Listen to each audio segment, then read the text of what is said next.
तो देखिए अब हम लोग जो है प्रोजेक्टाइल मोशन के ऑब्जेक्टिव क्वेश्चन सोल्व करेंगे और बहुत ढंग से बहुत कायदे के साथ ऑब्जेक्टिव क्वेश्चन सोल्व करेंगे। पहला क्वेश्चन देखिए क्या है, what is the path of projectile. Projectile का पथ क्या होता है। तो मैं कई बार बता चुका हूं, जब भी कभी प्रोजेक्टाइल मोशन होता है उसका जो पथ होता है वो परवलयाकार होता है, पैराबोलिक होता है। तो पथ हमारा हो जाएगा पैराबोलिक, यानी option number B will be right answer. अगर इसकी इक्वेशन पता चले तो मैं आपको 3 इक्वेशन बता चुका हूं कि तीनों याद रखनी है। एक तो याद रखना है x बराबर you cos theta into T, ये पहली इक्वेशन याद रखनी है। दूसरी इक्वेशन याद रखनी है y बराबर you sine theta into T minus half G T square. और तीसरी जो इक्वेशन याद रखनी है वो याद रखनी है y बराबर x tan theta minus half g x square upon u square cos square theta. ठीक है, तो हो सके तो ये 3 इक्वेशन याद रखिएगा, ये प्रोजेक्टाइल मोशन की इक्वेशन होती है। चलिए नेक्स्ट क्वेश्चन की ओर बढ़ते हैं। अगला क्वेश्चन देखिए, क्वेश्चन नंबर दूसरा, प्रोजेक्टाइल मोशन में कौन सा घटक नियत रहता है, वो भी तीसरा वेट का नियत घटक पूछा जा रहा है कि वेट का कौन सा घटक नियत रहता है। मैं आपको बता चुका हूं 2 ही चीजें कांस्टेंट रहती है, एक तो एक्सेलेरेशन और दूसरा वेट का वेलोसिटी का हॉरिजॉन्टल कंपोनेंट, है ना।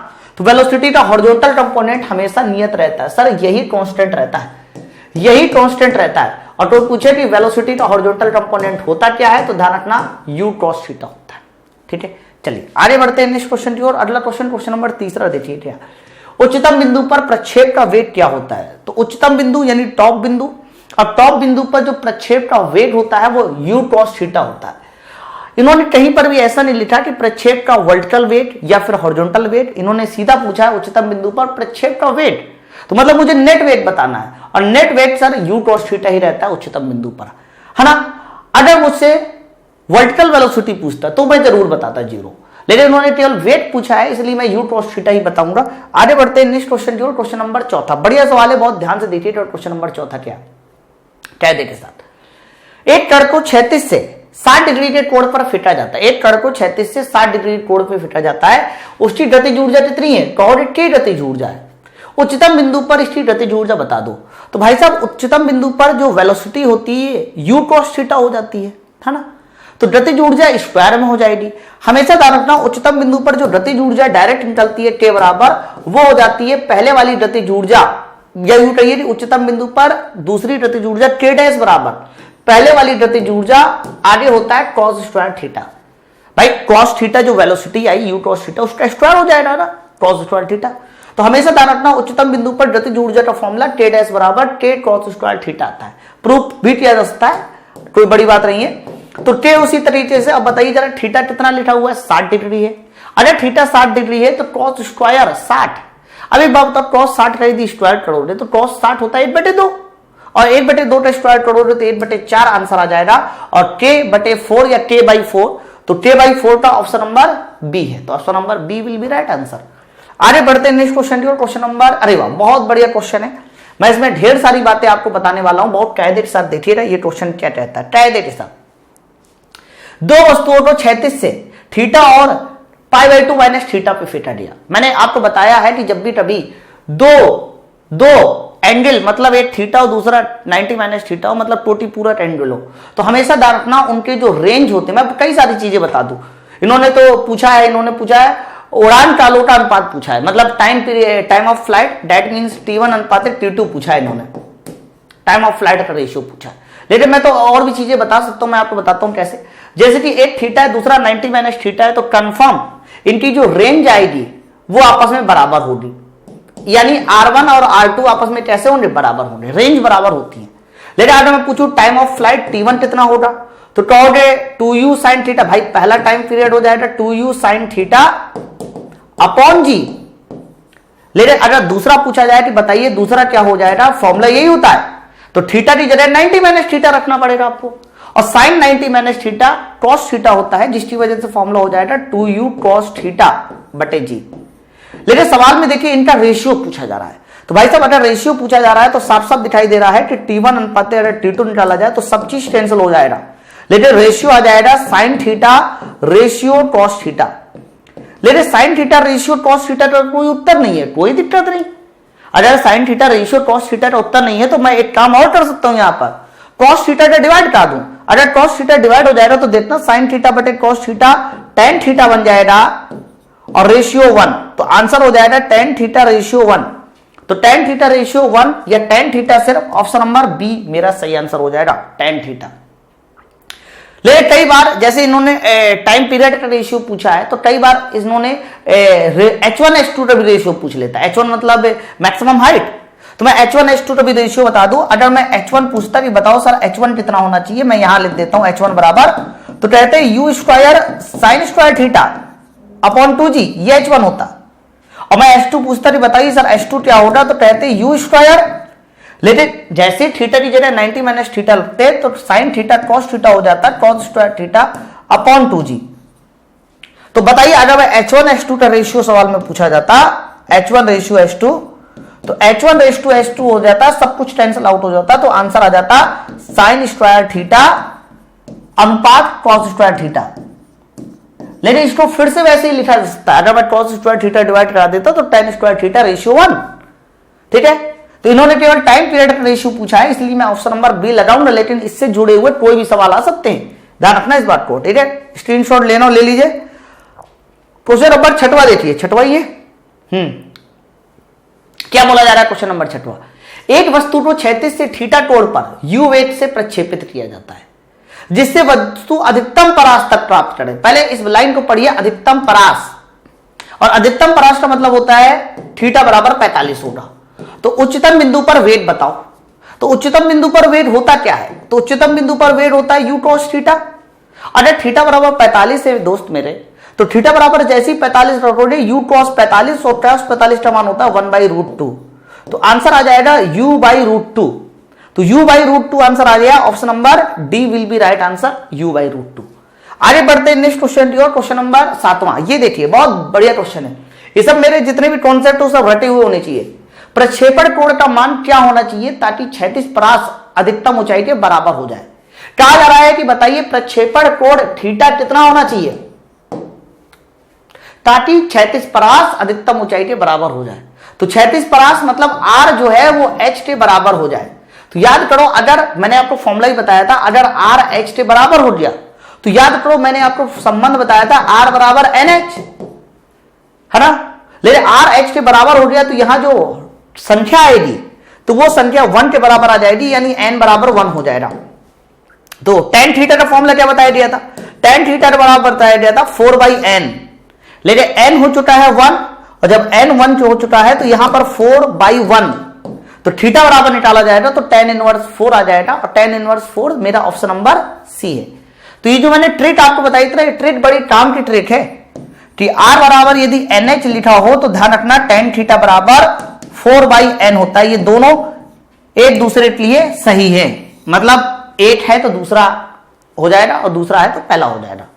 चलिए आगे बढ़ते हैं नेक्स्ट क्वेश्चन की ओर। अगला क्वेश्चन, क्वेश्चन नंबर 8वां देखिए। u वेग से प्रक्षेपित वस्तु का वेग उच्चतम बिंदु पर 50% रह जाता है। अच्छा, 50% मतलब आधा। तो आप ये कह सकते हो उच्चतम बिंदु पर जो वेग रह जाता है वो प्रारंभिक वेलोसिटी का आधा रह जाता है, ठीक है। तो पहले बताओ उच्चतम बिंदु पर वेग होता क्या है, तो कहोगे u cos थीटा, और 50% रह जाता है यानी आधा रह जाता है, तो आधा कर दो इसको। तो u cos थीटा उच्चतम बिंदु पर वेग प्रारंभिक वेग का आधा कर दिया, 50% कर दिया। तो जैसे ही 50% करोगे तो u से u कैंसिल हो जाएगा, तो cos थीटा बराबर आ जाएगा 8/2।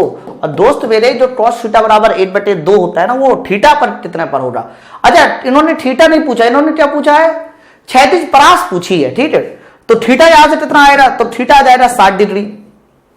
लेकिन इन्होंने क्षैतिज परास r पूछा है। तो बताइए जरा, अगर रेंज की बात की जाए तो रेंज का फॉर्मूला होता है u स्क्वायर साइन 2 थीटा बटे g होता है। लेकिन थीटा बराबर 60 है तो यहां 60 रखोगे, 60 दूनी 120, तो ये मेरा 120 हो जाएगा। और साइन 120 का मान कितना होता है, तो साइन 60 भी √3/2 होता है, और साइन 120 भी √3/2 होता है।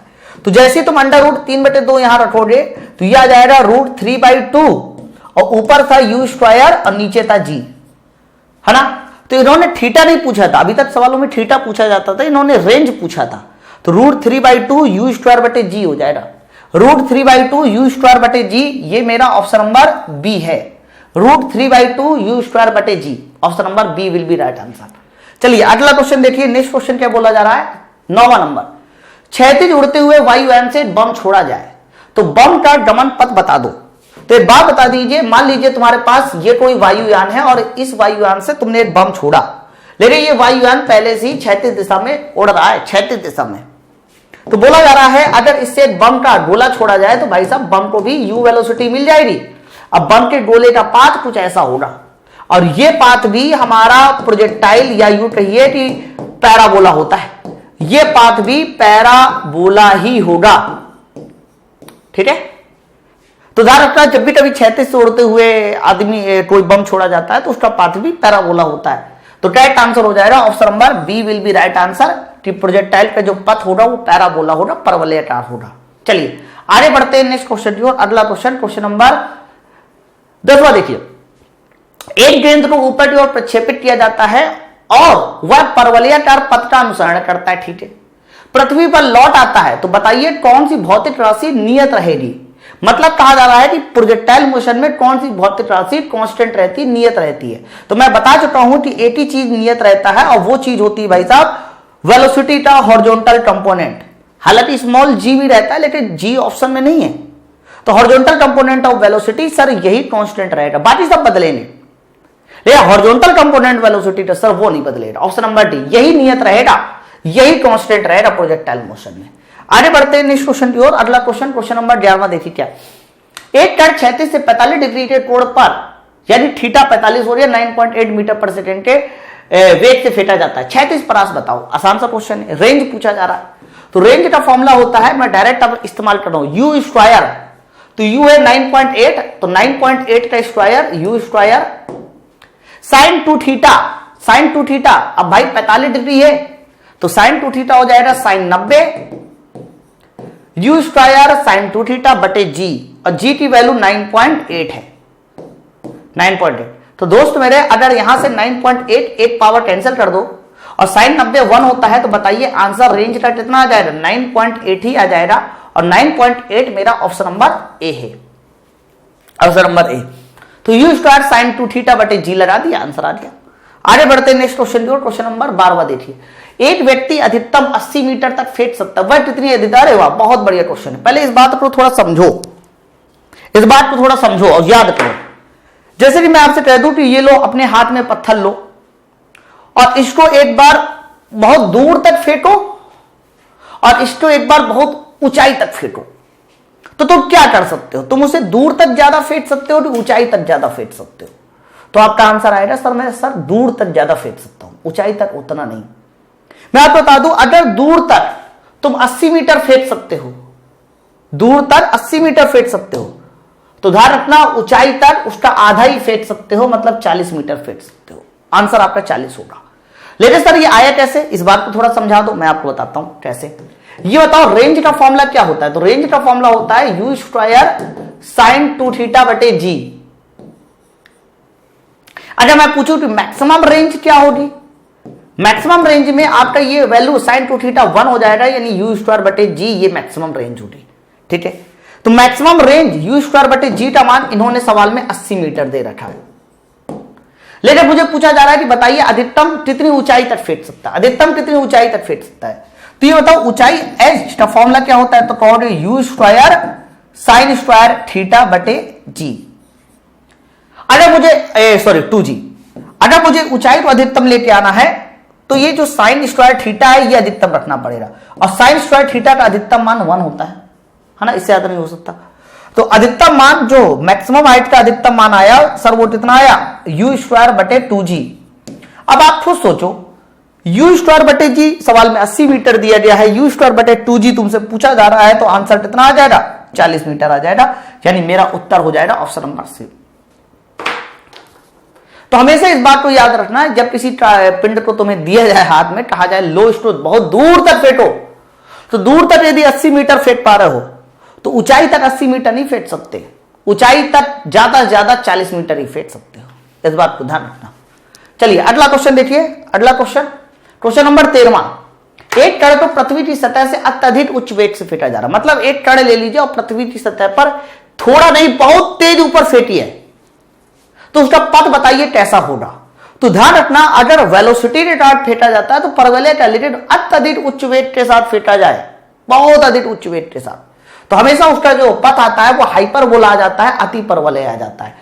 अति परवलय का मतलब ये है, परवलय थोड़ा खुला हुआ होता है, अति परवलय ज्यादा खुला हुआ नहीं होता, अति परवलय में बंद अति परवलय बनता है। तो ध्यान रखना, तब आंसर आएगा B answer, option number B.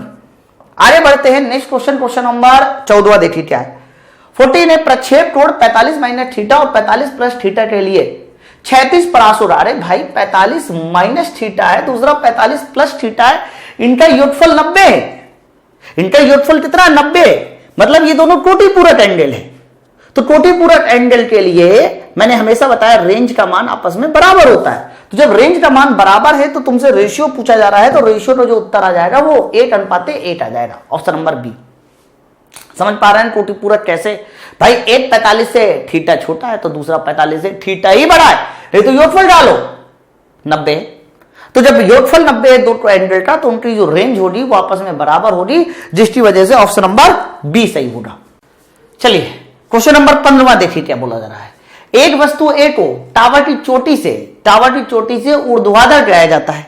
मतलब एक वस्तु कोई ए है जिसको किसी टावर की चोटी से, ये मान लीजिए टावर रहा, और इस टावर की चोटी से वर्टिकली गिराया जाता है। गिराया जाने का मतलब है छोड़ा जाता है। तो ए वस्तु को वर्टिकली छोड़ा जाता है, मतलब यहां पर प्रारंभिक वेलोसिटी कितनी है 0।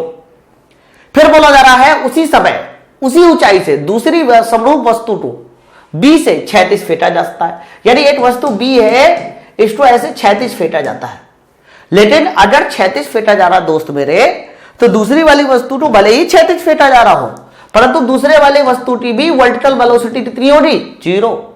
इसके पास हॉरिजॉन्टल नहीं है, लेकिन इसके पास भी वर्टिकल 0 होगी, इसके पास भी वर्टिकल 0 होगी। और जब दोनों के पास वर्टिकल वेलोसिटी 0 है, तो इसका मतलब जमीन तक पहुंचने में जो समय लगेगा वो दोनों को बराबर समय लगेगा, है ना। तो दोनों हमारे बराबर समय पे पहुंचेगी, यानी option number C will be right answer. दोनों ए और बी साथ साथ पहुंचेगी, ऑप्शन नंबर बी। तो जब भी कभी तुम्हारे पास ऐसा कोई भी क्वेश्चन आए कि जिसमें दोनों की नीचे वाली वेलोसिटी बराबर हो, गिराया जा रहा हो, तो हमेशा ध्यान रखना दोनों वस्तुएं समय पर एक ही समय पर साथ साथ पहुंचेंगी। अगला क्वेश्चन, एक वस्तु को टावर से शून्य वेग से छोड़ा जाता है, जमीन तक पहुंचने में 4 सेकंड। ये तो प्रोजेक्टाइल मोशन का सवाल नहीं है, तो लीनियर स्ट्रेट लाइन मोशन का सवाल है। किसी वस्तु को तुमने ऊपर से नीचे छोड़ा और जमीन तक पहुंचने में कितना समय लेती है 4 सेकंड का समय लेती है। तो बताओ टावर की ऊंचाई कितनी होनी चाहिए? तो भाई जो टाइम का फॉर्मूला है वो है √2h/g है। तो बताइए टाइम का फॉर्मूला क्या है? तो टाइम का ये फॉर्मूला है, तो 4 सेकंड यहां लिया, यहां 4 सेकंड लिखा, √2h/g। तो सॉल्व कर लीजिए और g की वैल्यू निकाल लीजिए, h की वैल्यू निकाल लीजिए। तो दोनों तरफ स्क्वायर करना पड़ेगा, 4 × 16, 2h और g की वैल्यू 10। तो यहां ये 10 ऐसे जाएगा, तो 16 × 10 160/2, 160/2, यानी इसका उत्तर आ जाएगा 80 मीटर। यानी टावर की जो ऊंचाई होगी सर वो 80 मीटर हो जाएगी, option number A will be right answer. आगे बढ़ते हैं क्वेश्चन नंबर 17 देखिए। प्रक्षेप पथ के उच्चतम बिंदु पर कण का त्वरण बताइए। अरे यार उच्चतम बिंदु हो चाहे न्यूनतम बिंदु हो चाहे कहीं वाला बिंदु हो, हमेशा जो त्वरण रहता है वो तो जी के बराबर रहता है ना। और कहां की ओर काम करता है? नीचे की ओर काम करता है। तो प्रक्षेप बिंदु पर जो भी तुम्हारा एक्सेलरेशन होगा वो जी होगा, और जी कहां की ओर काम करेगा? नीचे की ओर काम करेगा, ऑप्शन नंबर डी। आगे बढ़ते हैं नेक्स्ट क्वेश्चन की ओर, क्वेश्चन नंबर 18। प्रक्षेप बिंदु पर उच्चतम बिंदु पर वेग और त्वरण के बीच बताओ कितना एंगल होता है? एक बात बताइए, मैं आपको बता चुका हूं, जब भी कभी प्रोजेक्टाइल मोशन होता है तो प्रोजेक्टाइल मोशन में हमेशा याद रखना नीचे की ओर वेग, नीचे की ओर जी, और ऊपर की ओर या हॉरिजॉन्टल डायरेक्शन में वी होता है।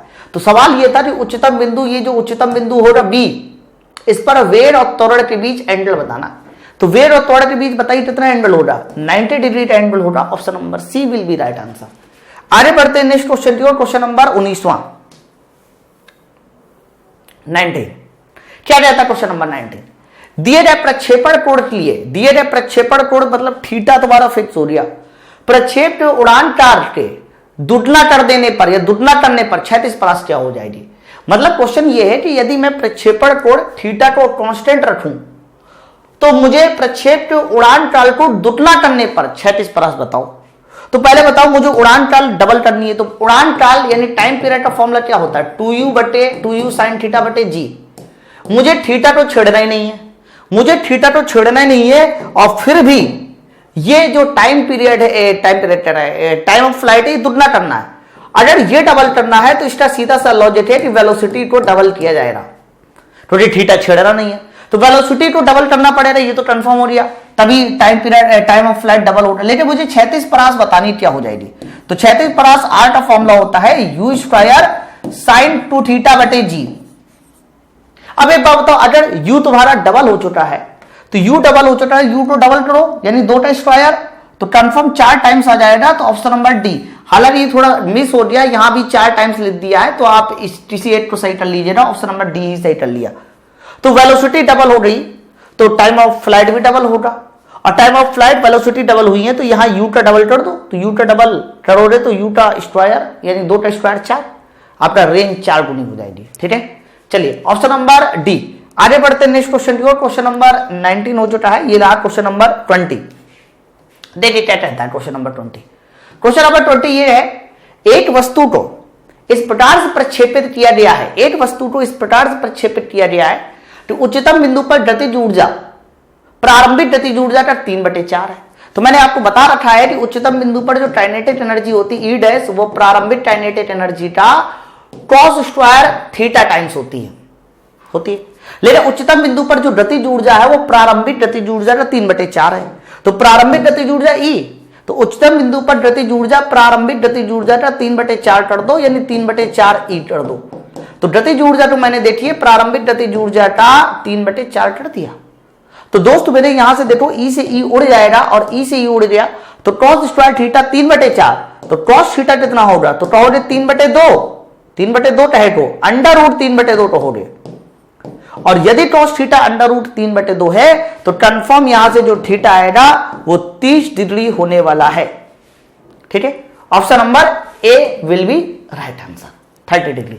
आगे क्वेश्चन आ बढ़ते हैं, क्वेश्चन नंबर जल्दी से देखेंगे 21 क्या कहता है। क्या है क्वेश्चन नंबर 21?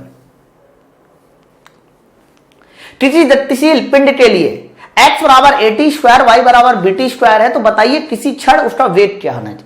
देखो भाई x दिया गया है, y दिया गया है, मैं बता दूं x क्या है सर, x दिया गया है AT स्क्वायर, y क्या है तो y दिया गया है BT स्क्वायर, और तुम्हें पूछा जा रहा है किसी क्षण उसकी वेलोसिटी। तो तुम पहले यहां x और y की मदद से वेलोसिटी निकालो, तो कैसे निकलेगी, डिफरेंशिएट करा था।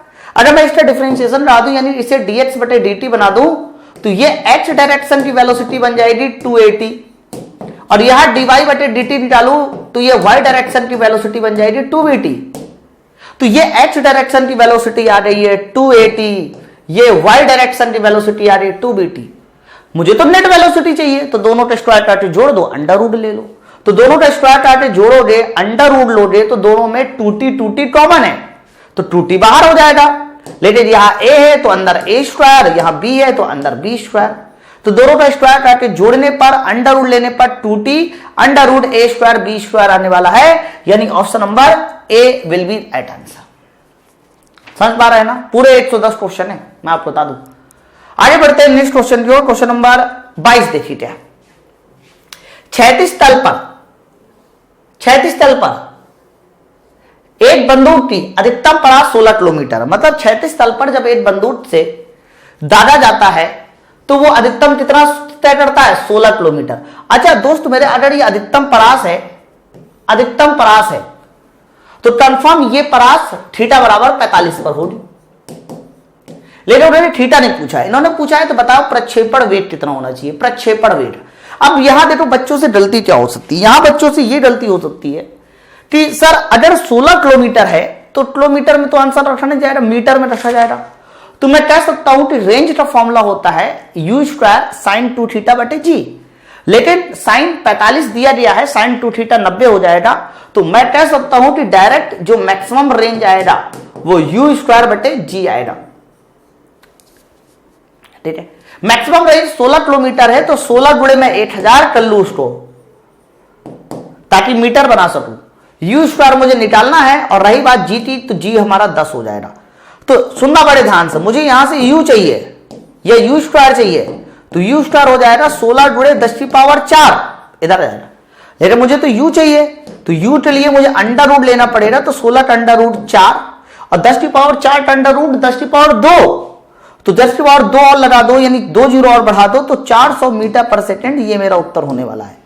400 मीटर पर सेकेंड, ये मेरा उत्तर होने वाला है। Option number B will be right answer. ठीक है, आसान सा क्वेश्चन था, लग गया। चलिए आगे बढ़ते हैं नेक्स्ट क्वेश्चन की ओर। क्वेश्चन नंबर 23 देखिए क्या। अरे वाह, बहुत बड़े क्वेश्चन है ये। क्वेश्चन बड़ा धमाकेदार क्वेश्चन है, ध्यान से समझना पड़ेगा तब ये क्वेश्चन सॉल्व होगा। और ये क्वेश्चन आगे फिर से मिलेगा आपको, एक बार और मिलेगा। ध्यान देना सब लोग। क्या है क्वेश्चन? धरातल पर 100 मीटर दूर एक लक्ष्य के ऊपर एक गोली 1000 मीटर पर सेकेंड के वेग से छोड़ी जाती है। कहा जा रहा है कि धरातल पर एक लक्ष्य है, मान लीजिए ये तुम्हारा लक्ष्य है, ये है लक्ष्य, और यहां एक आदमी खड़ा है बंदूक लिए, और उसको चाहिए कि यहां से वो जैसी गोली छोड़े तो ऐसे जाके गिरे। तो सवाल ये है कि जब ये गोली छोड़ेगा दोस्त मेरे, तो गोली ऐसे छोड़ेगा, ध्यान देना पहले। तो गोली ऐसे छोड़ेगा तो निशाना तो वो ऐसे बनाएगा, और जैसे निशाना बनाएगा वो ऐसे जाके ऐसे गिरेगी।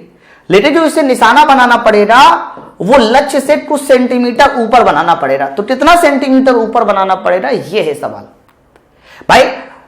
अगर लक्ष्य ये तो ऐसे हॉरिजॉन्टल नहीं छोड़ सकता। अगर ऐसे हॉरिजॉन्टल छोड़ दी जाती, मान लो सामने ऐसे हॉरिजॉन्टल छोड़ दी जाती, तो गोली तो ये नीचे गिर जाएगी थोड़ी देर बाद।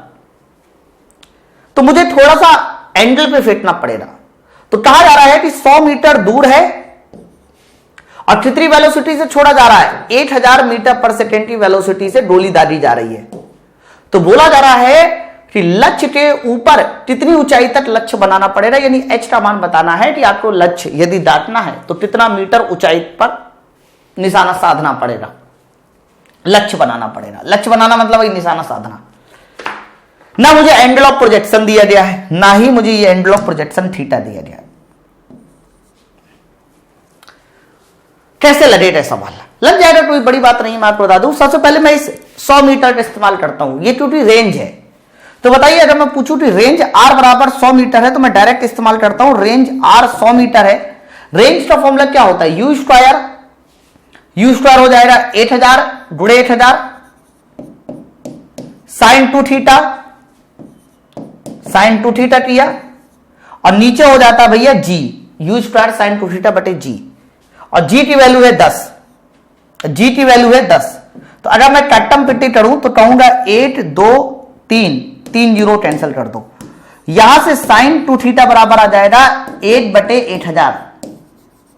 साइन 2 थीटा बराबर आ गया 1 बटे 8000। ठीक है, अब यहां पर एक छोटा सा एजम्पशन लगाना पड़ेगा। वो एजम्पशन क्या है कि सर अगर साइन 2 थीटा 1 बटे 8000 है, मतलब 1 बटे 8000 बहुत छोटा है, 0.001। तो साइन 2 थीटा को हम लोग 2 थीटा के बराबर कर सकते हैं। भाई साइन थीटा में जब थीटा बहुत छोटा होता है, साइन थीटा बहुत छोटा होता है, तो साइन थीटा को थीटा के बराबर मान लेते हैं। तो साइन 2 थीटा का मान बहुत छोटा है, जिसकी वजह से साइन 2 थीटा को 2 थीटा के बराबर मान लिया जाएगा। तो 2 थीटा बराबर हो गया 8000, 1 बटे 8000। तो यहां से थीटा का मान पता चल गया कि थीटा बराबर आ जाएगा 1 बटे 500। सबसे पहले थीटा पता चला। अब एक बात बताओ, अगर ये थीटा है, अगर ये क्या है थीटा, आपको पता चल गया। और सुनिए, ये 100 मीटर है, तो ये जो तिरछी वाली लंबाई है मैं इसको 100 भी मान सकता हूं, क्योंकि ये जो एच आएगा ये बहुत छोटा आएगा। ये एंगल थीटा बहुत कम है ना, ये 1 बटे 500 है, बहुत कम है। तो ये लंबाई और ये लंबाई लगभग बराबर होगी। तो यहां मैं कोण बराबर चाप बटे त्रिज्या भी लगा सकता हूं। तो कोण बराबर यानी थीटा बराबर चाप, चाप तो एच है, और नीचे त्रिज्या हो जाएगी 100 यानी 100। तो अगर मैं इसको थोड़ा ढंग से देखूं तो यहां से ये आपका कैंसिल आउट हो जाएगा। कितना कैंसिल आउट हो जाएगा? एच, ये इससे कैंसिल आउट हो जाएगा। सब कुछ मीटर में चल रहा था ना, बिल्कुल सब कुछ मीटर में, ये इससे कैंसिल आउट हो गया। तो h बराबर कितना आ जाएगा? तो h बराबर आ जाएगा 1 बटे 5 मीटर।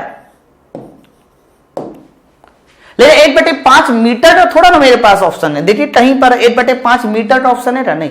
तो 1 बटे 5 मीटर को सेंटीमीटर बना लो, तो ऊपर 100 का मल्टीप्लाई करेंगे 100 बटे 5, और 100 बटे 5 का मतलब हो जाएगा 20 सेंटीमीटर। ये मेरा उत्तर हो जाएगा 20 सेंटीमीटर। अच्छा सवाल था, समझ लो भाई सब लोग एक बार और। तो आपको बोला जा रहा था कि 100 मीटर दूर एक लक्ष्य दाटना है, 8000 मीटर पर सेकेंड की वेलोसिटी, बताओ कितने मीटर लक्ष्य साधना पड़ेगा। तो तुमने यहां 100 मीटर को बराबर किया, साइन 2 थीटा 1 बटे 8000 हुआ। और साइन में ध्यान रखना, जब भी कभी साइन थीटा बहुत छोटा होता है तो साइन थीटा को थीटा के बराबर माना जाता है। तो साइन 2 थीटा को हमने 2 थीटा बराबर मान लिया, 2 थीटा बराबर 8/8000। अरे यार यहां मिस्टेक कर दिया यार हम लोगों ने, यहां मिस्टेक कर दी कैलकुलेशन कराने में, सॉरी कैलकुलेशन कराने में मिस्टेक कर दी। अगर 2 थीटा बराबर 8000 है, 1/8000 है, तो थीटा बराबर 8/2000 आएगा, थीटा बराबर 8/2000 आएगा। ठीक है, ये वेस्टेज हो रही थी। तो कोण बराबर चाप बटे त्रिज्या, तो चाप तुम्हारा h और त्रिज्या तुम्हारा 100 मीटर, 100 मीटर, तो 100 मीटर है तो 100 से ये कैंसिल कर दो, 2 0 0, तो h बराबर कितना आ जाएगा, तो सर h बराबर आ जाएगा 8/20 मीटर है, h बराबर 8/20 मीटर आ गया। अगर h बराबर 8/20 आया, मीटर में आया, तो उसमें 100 का मल्टीप्लाई कर दो, तो 8/20 में ऊपर 100 का मल्टीप्लाई करेंगे तो 5 सेंटीमीटर आ जाएगा। Option number A will be right answer, 5 centimetre. ठीक है, वो वहां मिस्टेक हो रही थी, सही कर लीजिएगा। चलिए आगे बढ़ते हैं नेक्स्ट क्वेश्चन की ओर। क्वेश्चन नंबर 24 देखिए क्या बोला जा रहा है। एक प्रक्षेप u वेग से, एक प्रक्षेप u वेग से क्षैतिज के साथ थीटा कोण बनाते हुए प्रक्षेपित किया जाता है और रेंज r है। मतलब ये है कि सीधा सीधा कि किसी पिंड को तुमने u वेलोसिटी से फेंटा, क्षैतिज से थीटा कोण पे फेंटा है, तो रेंज कितनी आई है, r आई है। यदि प्रारंभिक वेग को दुगना कर दिया जाए, वेरी गुड, और प्रक्षेपण कोण थीटा ही रहे, तो बताओ रेंज क्या होगी। अरे यार ये आसान सा सवाल है। पहले बताओ, range directly proportional to u square होता है, क्यों, क्योंकि u का r का फॉर्मूला होता है u स्क्वायर साइन 2 थीटा बटे g। तो अगर u को तुमने डबल कर दिया, देखो प्रारंभिक वेग को दुगना कर दिया है, तो ये बताओ अगर प्रारंभिक वेग दुगना कर दोगे, u डबल कर दोगे, तो 2 का स्क्वायर 4, यानी रेंज सर 4 टाइम्स हो जाएगी। Option number D. आगे बढ़ते हैं, क्वेश्चन नंबर 25 देखिए क्या है, क्या कहा जा रहा है। क्वेश्चन नंबर 25 बढ़िया सवाल है। क्वेश्चन नंबर 25 क्या है, किसी प्रक्षेप की y एक्सिस और x एक्सिस में किसी ग्रह पर जहां वायु नहीं है, इक्वेशन दी रही है। इक्वेशन देखिए क्या लिखी हुई है, इक्वेशन लिखा हुआ है y बराबर 8t माइनस 5t स्क्वायर और x बराबर लिखा हुआ है 6t। तो बोला जा रहा है वह वेग जिससे प्रक्षेप को प्रक्षेपित किया गया हो, वह वेग बताओ, निकल आएगा। याद करो ये y और टाइम में, x और टाइम में, तो ये होता है u cos थीटा और ये होता है u sin थीटा, है ना। तो u cos थीटा बराबर 6 हो जाएगा और u sin थीटा बराबर 8 हो जाएगा। दोनों का स्क्वायर काट जोड़ दो, अंडर रूट ले लो तो u आ जाएगा। तो दोनों का स्क्वायर काट जोड़ दिया, अंडर रूट ले लिया, तो 8 का स्क्वायर प्लस 6 का स्क्वायर, 8 का स्क्वायर प्लस 6 का स्क्वायर 100 हो जाएगा और अंडर रूट भी लिया जाएगा, यानी 10 मीटर पर सेकेंड आ जाएगा। भाई दोनों से u निकाल लो ना, तो 10 मीटर पर सेकेंड मेरा उत्तर हो जाएगा। Option number C will be right answer. ठीक है, चाहो तो आप इसको बेसिक कॉन्सेप्ट से भी कर सकते हैं, लेकिन मुझे पता है इसलिए मैंने किया। चलिए आगे बढ़ते हैं, क्वेश्चन नंबर 26 देखिए क्या बोला जा रहा है।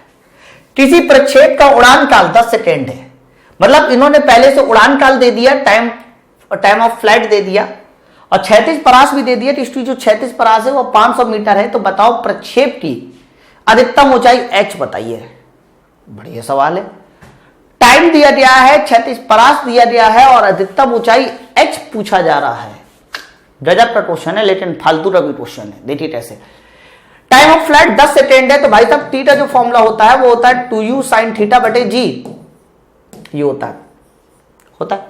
टाइम कितना लिखा हुआ है, तो टाइम लिखा हुआ है 10 सेकेंड लिखा हुआ है। 10 बराबर 2u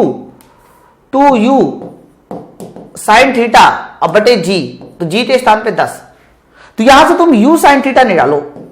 तो दोस्त मेरे अगर मैं u sin थीटा निकालू तो 10 दूनी 10 दम 100 और 100 बटे 2 50, u sin थीटा 50 आ गया। u sin थीटा की मदद से ही हम लोग अधिकतम ऊंचाई डायरेक्ट निकाल सकते हैं। कैसे, ये बताओ h का फॉर्मूला क्या होता है। तो h का फॉर्मूला होता है u square sine square theta बटे 2g होता है। तो ये बताओ u sin theta, u square sine square theta, तो u sin थीटा 50 है, लेकिन u square sine square theta है, मतलब स्क्वायर है पूरा u sin थीटा का। तो मैं 50 गुणे 50 लिख सकता हूं ऊपर और नीचे 2 इंटू जी, जी की वैल्यू 10, जी की वैल्यू 10।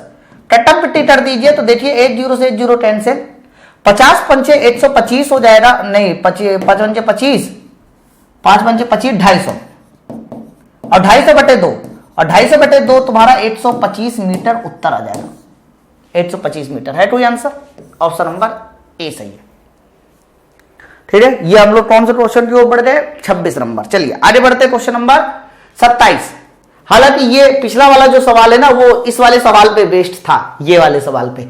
अगर ये सवाल मैं पहले आपको बता दिया होता तो पिछला वाला तो और जल्दी हो जाता। सवाल क्या था, एक प्रक्षेप की अधिकतम ऊंचाई और उड़ान काल के वर्ग के बीच क्या अनुपात है। देखो भैया, अधिकतम ऊंचाई लेना है और उड़ान काल का वर्ग लेना है, ठीक है। यानी जो रेशियो पूछा जा रहा है वो h और t स्क्वायर रेशियो पूछा जा रहा है। तो भाई साहब h क्या होता है, तो h होता है u square sine square theta बटे 2g, ये h होता है अनुपात। टाइम फ्लाइट क्या होता है, 2u साइन थीटा बटे g, लेकिन स्क्वायर करना है तो 2u का स्क्वायर हो जाएगा 4u square sine square theta और बटे g का मतलब g का स्क्वायर g स्क्वायर, क्योंकि टाइम फ्लाइट का स्क्वायर लेना।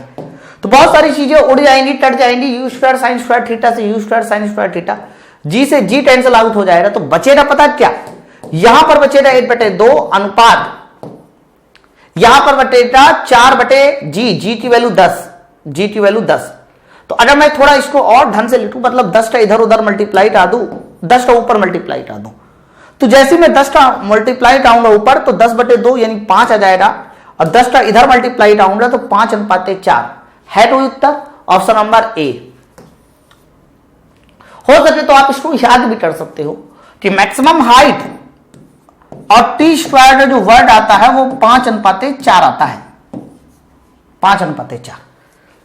इसी पर आधार मानते हुए मैं पिछला वाला सवाल और भी जल्दी सॉल्व कर सकता था, पिछला वाला सवाल मैं और भी जल्दी सॉल्व कर सकता था, 5:4। ठीक है, देखते पिछले वाले सवाल में। देखिए अभी अभी मैंने बताया कि h और t स्क्वायर का जो अनुपात आता है वो 5:4 आता है, 5:4। तो t स्क्वायर कितना बोला जा रहा है, 10 बोला जा रहा है, तो 10 बोला जा रहा है, तो यहां 10 रद्द दो, तो 10 पना 50, टी स्क्वायर, अच्छा टी स्क्वायर है, सॉरी, तो टी स्क्वायर था तो टी का स्क्वायर, भाई टी 10 है तो टी स्क्वायर 100 हो जाएगा। 500/4 आपका 125। देखिए डायरेक्ट आंसर आ गया, है ना। तो वो जो रेशियो अभी निकाल के देखा उसी रेशियो से आंसर डायरेक्ट आ गया। चलिए अगला क्वेश्चन देखते हैं, क्वेश्चन नंबर 28 कहता है प्रक्षेप के उड़ान काल t और अधिकतम ऊंचाई तक पहुंचने में लगा समय tm के मध्य संबंध बताओ। तो ये बताओ, ये तो तुम्हारा उड़ान काल है, टाइम ऑफ फ्लाइट है, और ये क्या है, अधिकतम ऊंचाई तक पहुंचने में लगा समय tm, tm है अधिकतम ऊंचाई तक लगे। तो भाई साहब tm तो आधा होगा ना, और t डबल होगा। तो मैं कह सकता हूं कि उड़ान काल जो होगा t वो आधी ऊंचाई तक यानी टॉप अधिकतम ऊंचाई तक समय का डबल होगा। तो यह आंसर मेरा सही हो जाएगा, option number A will be right answer. उड़ान काल ज्यादा होगा भाई, ऊंचाई तक पहुंचने में 10 सेकेंड, तो उड़ान काल पूरा 20 सेकेंड, तो ये 10 तो ये 20 आना चाहिए, इसलिए t बराबर 2tm हो जाएगा। हमारा जो अगला क्वेश्चन है, क्वेश्चन नंबर 29 क्या कहता है, ध्यान दीजिएगा भाई। क्वेश्चन नंबर 29 में, क्वेश्चन नंबर 29 ये मैंने वैसे सॉल्व कर रखा है, आपको बहुत स्पीड में सॉल्व कर रखा है। यदि किसी प्रक्षेप की क्षैतिज परास अधिकतम ऊंचाई की 4√3 गुनी है, कहा जा रहा है कि आपकी जो क्षैतिज परास r है ना वो अधिकतम ऊंचाई की 4√3 गुनी है, यानी ये जो 4√3 है ना यही n दिया गया है, यही n दिया गया, ये n है। तो उन्होंने थीटा पूछा है, तो बताइए tan थीटा बराबर कितना होता है। तो tan थीटा बराबर होता है 4/n। अगर 4/n है तो n कितना है सर, 4√3 है, तो n की जगह मैंने 4√3 रख दिया। तो जैसे ही 4√3 रखा तो 4 से 4 कैंसिल, 1/√3। और tan थीटा में जो 1/√3 होता है वो ध्यान रखना थीटा बराबर 30 डिग्री पर होता है, थीटा बराबर 30 डिग्री पर ही 1/√3 होता है। तो इसका ऑप्शन हो जाएगा option number D will be right answer. आगे बढ़ते हैं, क्वेश्चन नंबर 30 देखिए क्या है, क्या कहता है क्वेश्चन नंबर 30। देखिए बड़ा प्यारा क्वेश्चन है क्वेश्चन नंबर 30। किसी प्रक्षेप के गति का समीकरण x बराबर 36t और 2y बराबर इतना दिया गया है। तो पूछा जा रहा है कि बताइए प्रक्षेपण कोण कितना होना चाहिए। तो पहले बताओ x बराबर अगर 36t है तो यहां से तुम एक चीज बता सकते हो, वो क्या होगा, u cos theta, u cos theta sir 36 होगा श्योर एकदम। और y बराबर देखिए, y बराबर नहीं लिखा, 2y बराबर लिखा है, तो 2y थोड़ी ना होता, y बराबर पहले बनाओ, पहले क्या बनाओ, y बराबर बनाओ। तो मेरे भाई अगर यहां 2y बराबर इतना है, y बराबर पूछा जाएगा तो 2 का वहां डिवाइड हो जाएगा ना, तो 96 बन जाएगा 48t। और वो जो 9.81 है 9.8 है वो बन जाएगा 4.9 टी स्क्वायर। तो जो 48 होगा यही यू साइन थीटा हो जाएगा। तो कोई पूछे कि बताओ यू साइन थीटा कितना होना चाहिए, तो यू साइन थीटा हो जाएगा तुम्हारा 48। लेकिन मुझे जो आंसर पूछा जा रहा है वो प्रक्षेपण कोण है और सारे आंसर देखिए साइन इनवर्स के पदों में। हो सकता है आंसर साइन इनवर्स में ना होता, कॉस इनवर्स में होता तब भी सॉल्व हो जाता। तो मुझे साइन इनवर्स में बनाना है आंसर। वाह भाई वाह, साइन इनवर्स बनाना है, मजेदार सवाल है यार। तो पहले तो डिवाइड कराओ साइन थीटा बटे कॉस थीटा। तो साइन थीटा बटे कॉस थीटा क्या हो जाएगा, टेन थीटा। तो 48 बटे 36, टेन थीटा बराबर 48 बटे 36 आ गया। मैंने यू साइन थीटा बटे यू कॉस थीटा किया 48 बटे 36। तो 12 से कैंसिल करेंगे तो 12 चौको 48, 12 3 36, यानी टेन थीटा बराबर हो जाएगा 12 चौको 48, 12 3 36, 4 बटे 3। लेकिन उन्होंने साइन थीटा के पदों में आंसर पूछा है, तो अगर टेन थीटा बराबर 4 बटे 3 है तो साइन थीटा कितना होगा। तो भाई टेन थीटा बराबर लंब बटे आधार होता है और साइन थीटा बराबर लंब बटे कर्ण होता है। तो 3 और 4 का तुम्हें पहले कर्ण निकालना पड़ेगा, लंब 4 रहेगा दोनों में। तो 3 और 4 का कर्ण 5 होता है, यानी साइन थीटा बराबर 4 बटे 5 आ गया। और यदि साइन थीटा बराबर 4 बटे 5 आ गया तो थीटा बराबर हो जाएगा साइन इनवर्स 4 बटे 5। Option number A will be right answer. अच्छा सवाल था, थोड़ा सा घुमाने वाला सवाल था, ऑप्शन नंबर ए। ठीक है, चलिए आगे बढ़ते हैं नेक्स्ट क्वेश्चन की ओर। क्वेश्चन नंबर 51 देखिए क्या बोला जा रहा है, 31, हाँ 31 नंबर है। ठीक है, ध्यान से पहले सवाल को पढ़ेंगे समझेंगे, फिर मैं ऑप्शन आपको दिखा दूंगा। क्या है क्वेश्चन नंबर 31। क्षैतिज दिशा में नियत वेग से गतिशील हवाई जहाज से एक बम छोड़ा जाता है। अच्छा एक बात बताओ, अगर मेरे पास मान लीजिए ये हवाई जहाज है और जो कि क्षैतिज दिशा में मूव कर रहा है हॉरिजॉन्टली, और यहां पर एक बम छोड़ा जाता है, लेकिन जो बम है तो उसको भी भाई उतनी वेलोसिटी मिलेगी जितनी की हवाई जहाज की यू थी। लेकिन आगे लिखा हुआ यदि वायु का घर्षण प्रभावी माना जाए, प्रभावी मतलब वायु का घर्षण निग्लेक्ट नहीं है, प्रभावी है, उसे कंसीडर किया जा रहा है। फ्रैक्शन कैसा है, कंसीडर है, फ्रैक्शन इज कंसीडर्ड। तो ये बात बताओ अगर फ्रैक्शन को कंसीडर किया जाएगा दोस्त मेरे, तो ये इसकी जो वेलोसिटी u है ये लगातार u नहीं रहेगी, वो घटती जाएगी क्योंकि फ्रैक्शन कंसीडर किया गया। और जब फ्रैक्शन को कंसीडर किया गया है तो लगातार वेलोसिटी घटेगी, और जिस समय ये जमीन पर गिरेगा उस समय जहाज थोड़ा आगे निकल चुका होगा, क्योंकि घर्षण को कंसीडर किया गया है। हाँ अगर सवाल ये होता कि घर्षण कंसीडर नहीं है तो इसकी वेलोसिटी हमेशा u रहती, लेकिन अब u नहीं रहेगी, वेलोसिटी कम होती जाएगी, वेलोसिटी कम होती जाएगी, जिसकी वजह से पीछे डरेगा है ना। तो will fall just below the plane on earth गलत है, will fall on the back, हाँ बैक वाला सही है, option number B. C option number B सही है, पृथ्वी पर हवाई जहाज के पीछे डरेगा, पृथ्वी पर हवाई जहाज के कहां डरेगा, पीछे डरेगा, ऑप्शन नंबर डी। ठीक है, चलिए आगे बढ़ते हैं नेक्स्ट क्वेश्चन की ओर। क्वेश्चन नंबर 32 देखिए भाई, ये वाला क्वेश्चन भी बहुत धमाकेदार क्वेश्चन है, थोड़ा ध्यान से समझेंगे ये वाला क्वेश्चन। क्वेश्चन नंबर 32 है, बहुत ध्यान से देखिएगा कैसे सॉल्व किया जाएगा। क्वेश्चन नंबर 32 कहा जा रहा है कि मेरे पास एक हवाई जहाज है जो 600 किलोमीटर प्रति घंटे के क्षैतिज वेग से पृथ्वी से 1960 मीटर की ऊंचाई से उड़ रहा है। तो मान लीजिए तुम्हारे पास ये रहा हवाई जहाज, और ये हवाई जहाज कितने मीटर पर सेकेंड की वेलोसिटी से उड़ रहा है, 1960 मीटर पर सेकेंड की वेलोसिटी से उड़ रहा है। और पृथ्वी नहीं 1960 नहीं सॉरी 600 है, 600 मीटर पर सेकेंड की वेलोसिटी से उड़ रहा है, किलोमीटर प्रति घंटे की वेलोसिटी से, ये भी गलत है, किलोमीटर प्रति घंटे की वेलोसिटी से उड़ रहा है। और पृथ्वी से कितना ऊपर उड़ रहा है, 1960 मीटर ऊपर उड़ रहा है, यानी अर्थ से इसकी जो ऊंचाई है ये ऊंचाई, सर ये ऊंचाई दी गई है 1960 और आगे है मीटर की ऊंचाई से उड़ रहा है। फिर बोला जा रहा है जब ये पृथ्वी से स्थिर बिंदु ठीक ए के ऊपर है, मतलब जब ये ए के ऊपर था जहाज तब इससे बम छोड़ा गया, मतलब जब ए के ऊपर था तब इससे बम छोड़ा गया, और बम पृथ्वी पर देखिए कहां पर गिरता है, बिंदु बी पर गिरता है। यानी जब ये ए के ऊपर था जहाज तो इससे बम छोड़ा गया, और बम जो गिरता है वो पृथ्वी पर बिंदु बी पर गिरता है, तो ऐसे कुछ गिरेगा बिंदु बी पर।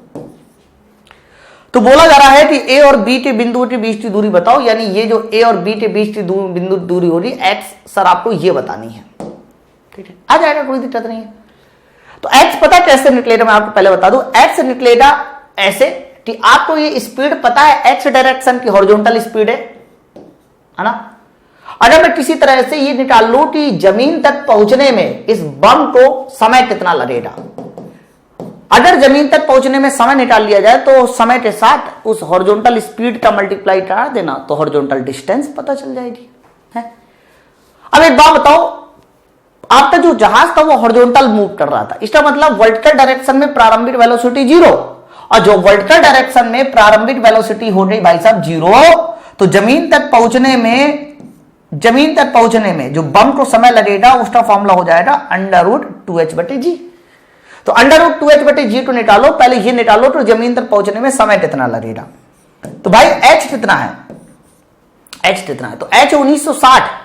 अच्छा 1960 तो मैं कुछ दूसरे ढंग से लिखता हूं भाई, 2 तो चलो ठीक है, लेकिन ये जो 1960 है, क्या मैं इसको 19.6 और गुणे 100 कर सकता हूं।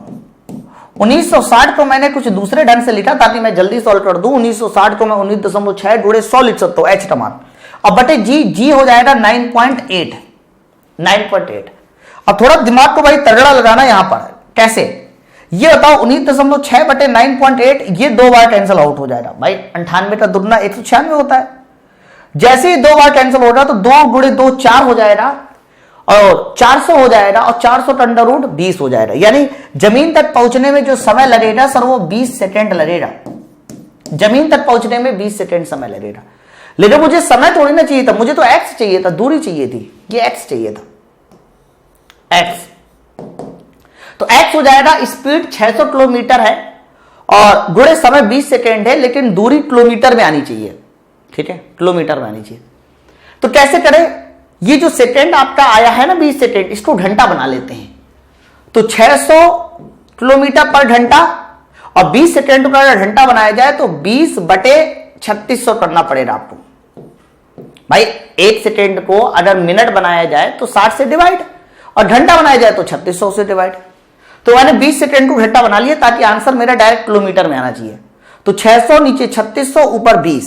फिर से आप देखिए इसको कैंसिल कर दोगे कैसे, 600 से ये 3600 6 बार कैंसिल हो जाएगा, 20/6 आएगा, और 20/6 तो देखा जाए सॉल्व आगे भाई, 20/6, 6 × 18 फिर 20, तो 3.33 किलोमीटर आ जाएगा। Option number C will be right answer, 3.33 kilometre.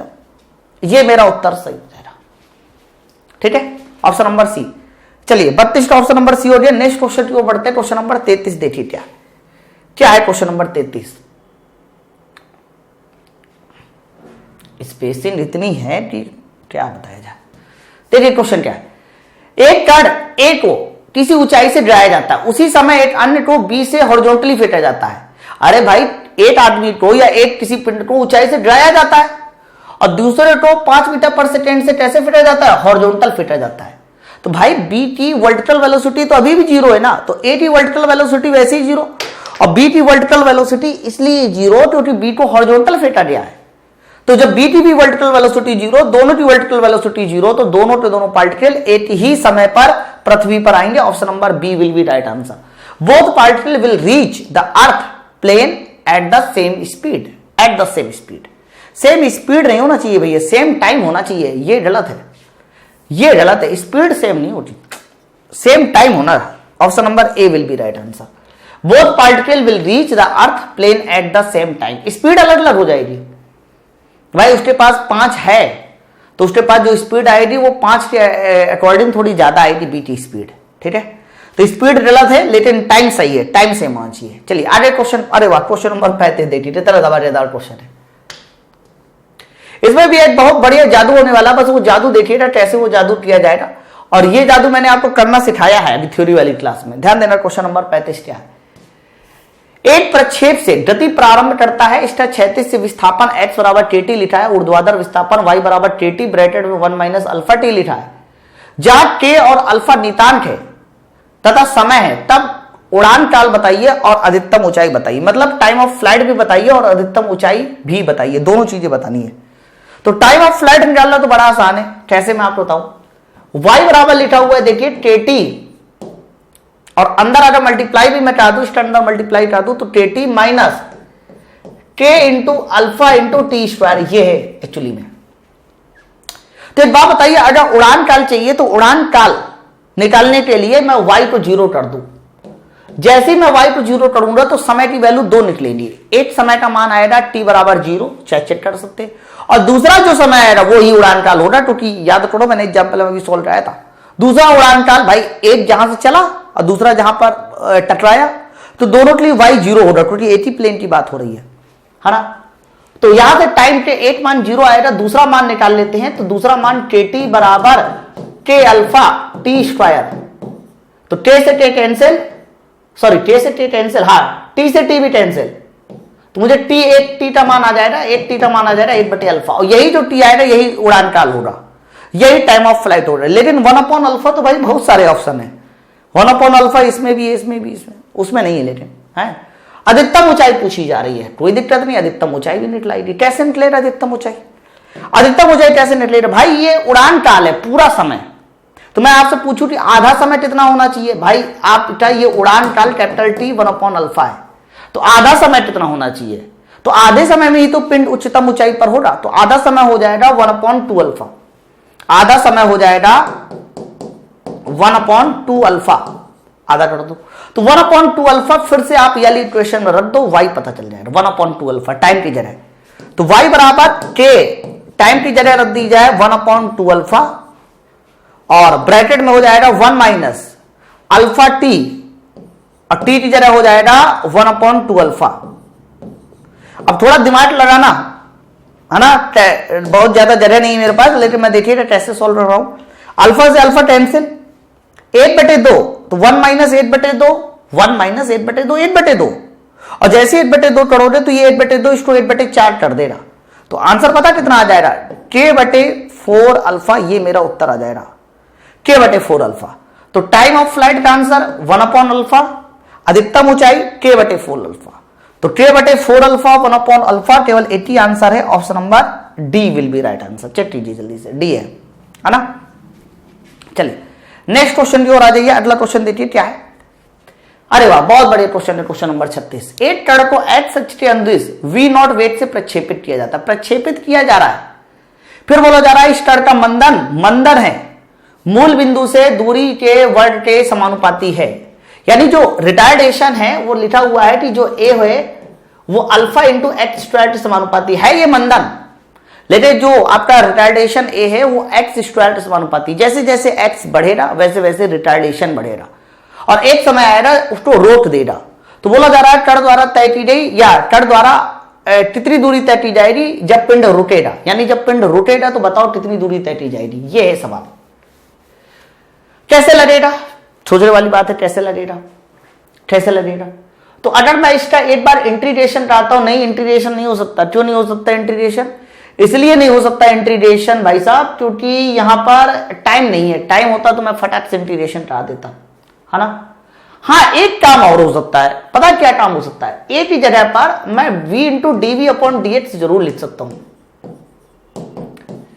एक ही जगह पर मैं v into d v upon d x जरूर लिख सकता हूं, एक ही जगह पर। क्यों? याद है ना, ए का फॉर्मूला मैंने 2 फॉर्मूले बताए थे। ए का एक फॉर्मूला dv बाई dt भी होता है, और एक्सेलेरेशन या रिटार्डेशन का formula v into dv by dx भी होता है, और ये इसलिए रखा क्योंकि x के पदों में। अब ये इंटीग्रेशन कर सकता हूं, तो देखो v dv इसी तरह से, है ना। और रही बात अगर इंटीग्रेशन की, तो यहां पर आ जाएगा अल्फा, और ये हो जाएगा एक्स स्क्वायर dx। इंटीग्रेशन कर दीजिए, तो v का इंटीग्रेशन v स्क्वायर बटे 2 अल्फा एक्स स्क्वायर का इंटीग्रेशन एक्स क्यूब बटे 3। लेकिन मुझे तो x चाहिए, कितनी दूर जाके रुकेगा, x चाहिए कितना दूर, तो x निकाला जाए तो यहां से देख लो एक्स क्यूब बराबर आ जाएगा 3v स्क्वायर बटे 2 अल्फा, 3v स्क्वायर बटे 2 अल्फा। अच्छा 3v स्क्वायर बटे 2 अल्फा आ गया, लेकिन अगर मुझे x चाहिए, मतलब x चाहिए, तो इस पूरे फंक्शन का मुझे लेना पड़ेगा घनमूल, इस पूरे फंक्शन का लेना पड़ेगा मुझे घनमूल। तो आंसर आ जाएगा 3v स्क्वायर बटे 2 अल्फा का घनमूल।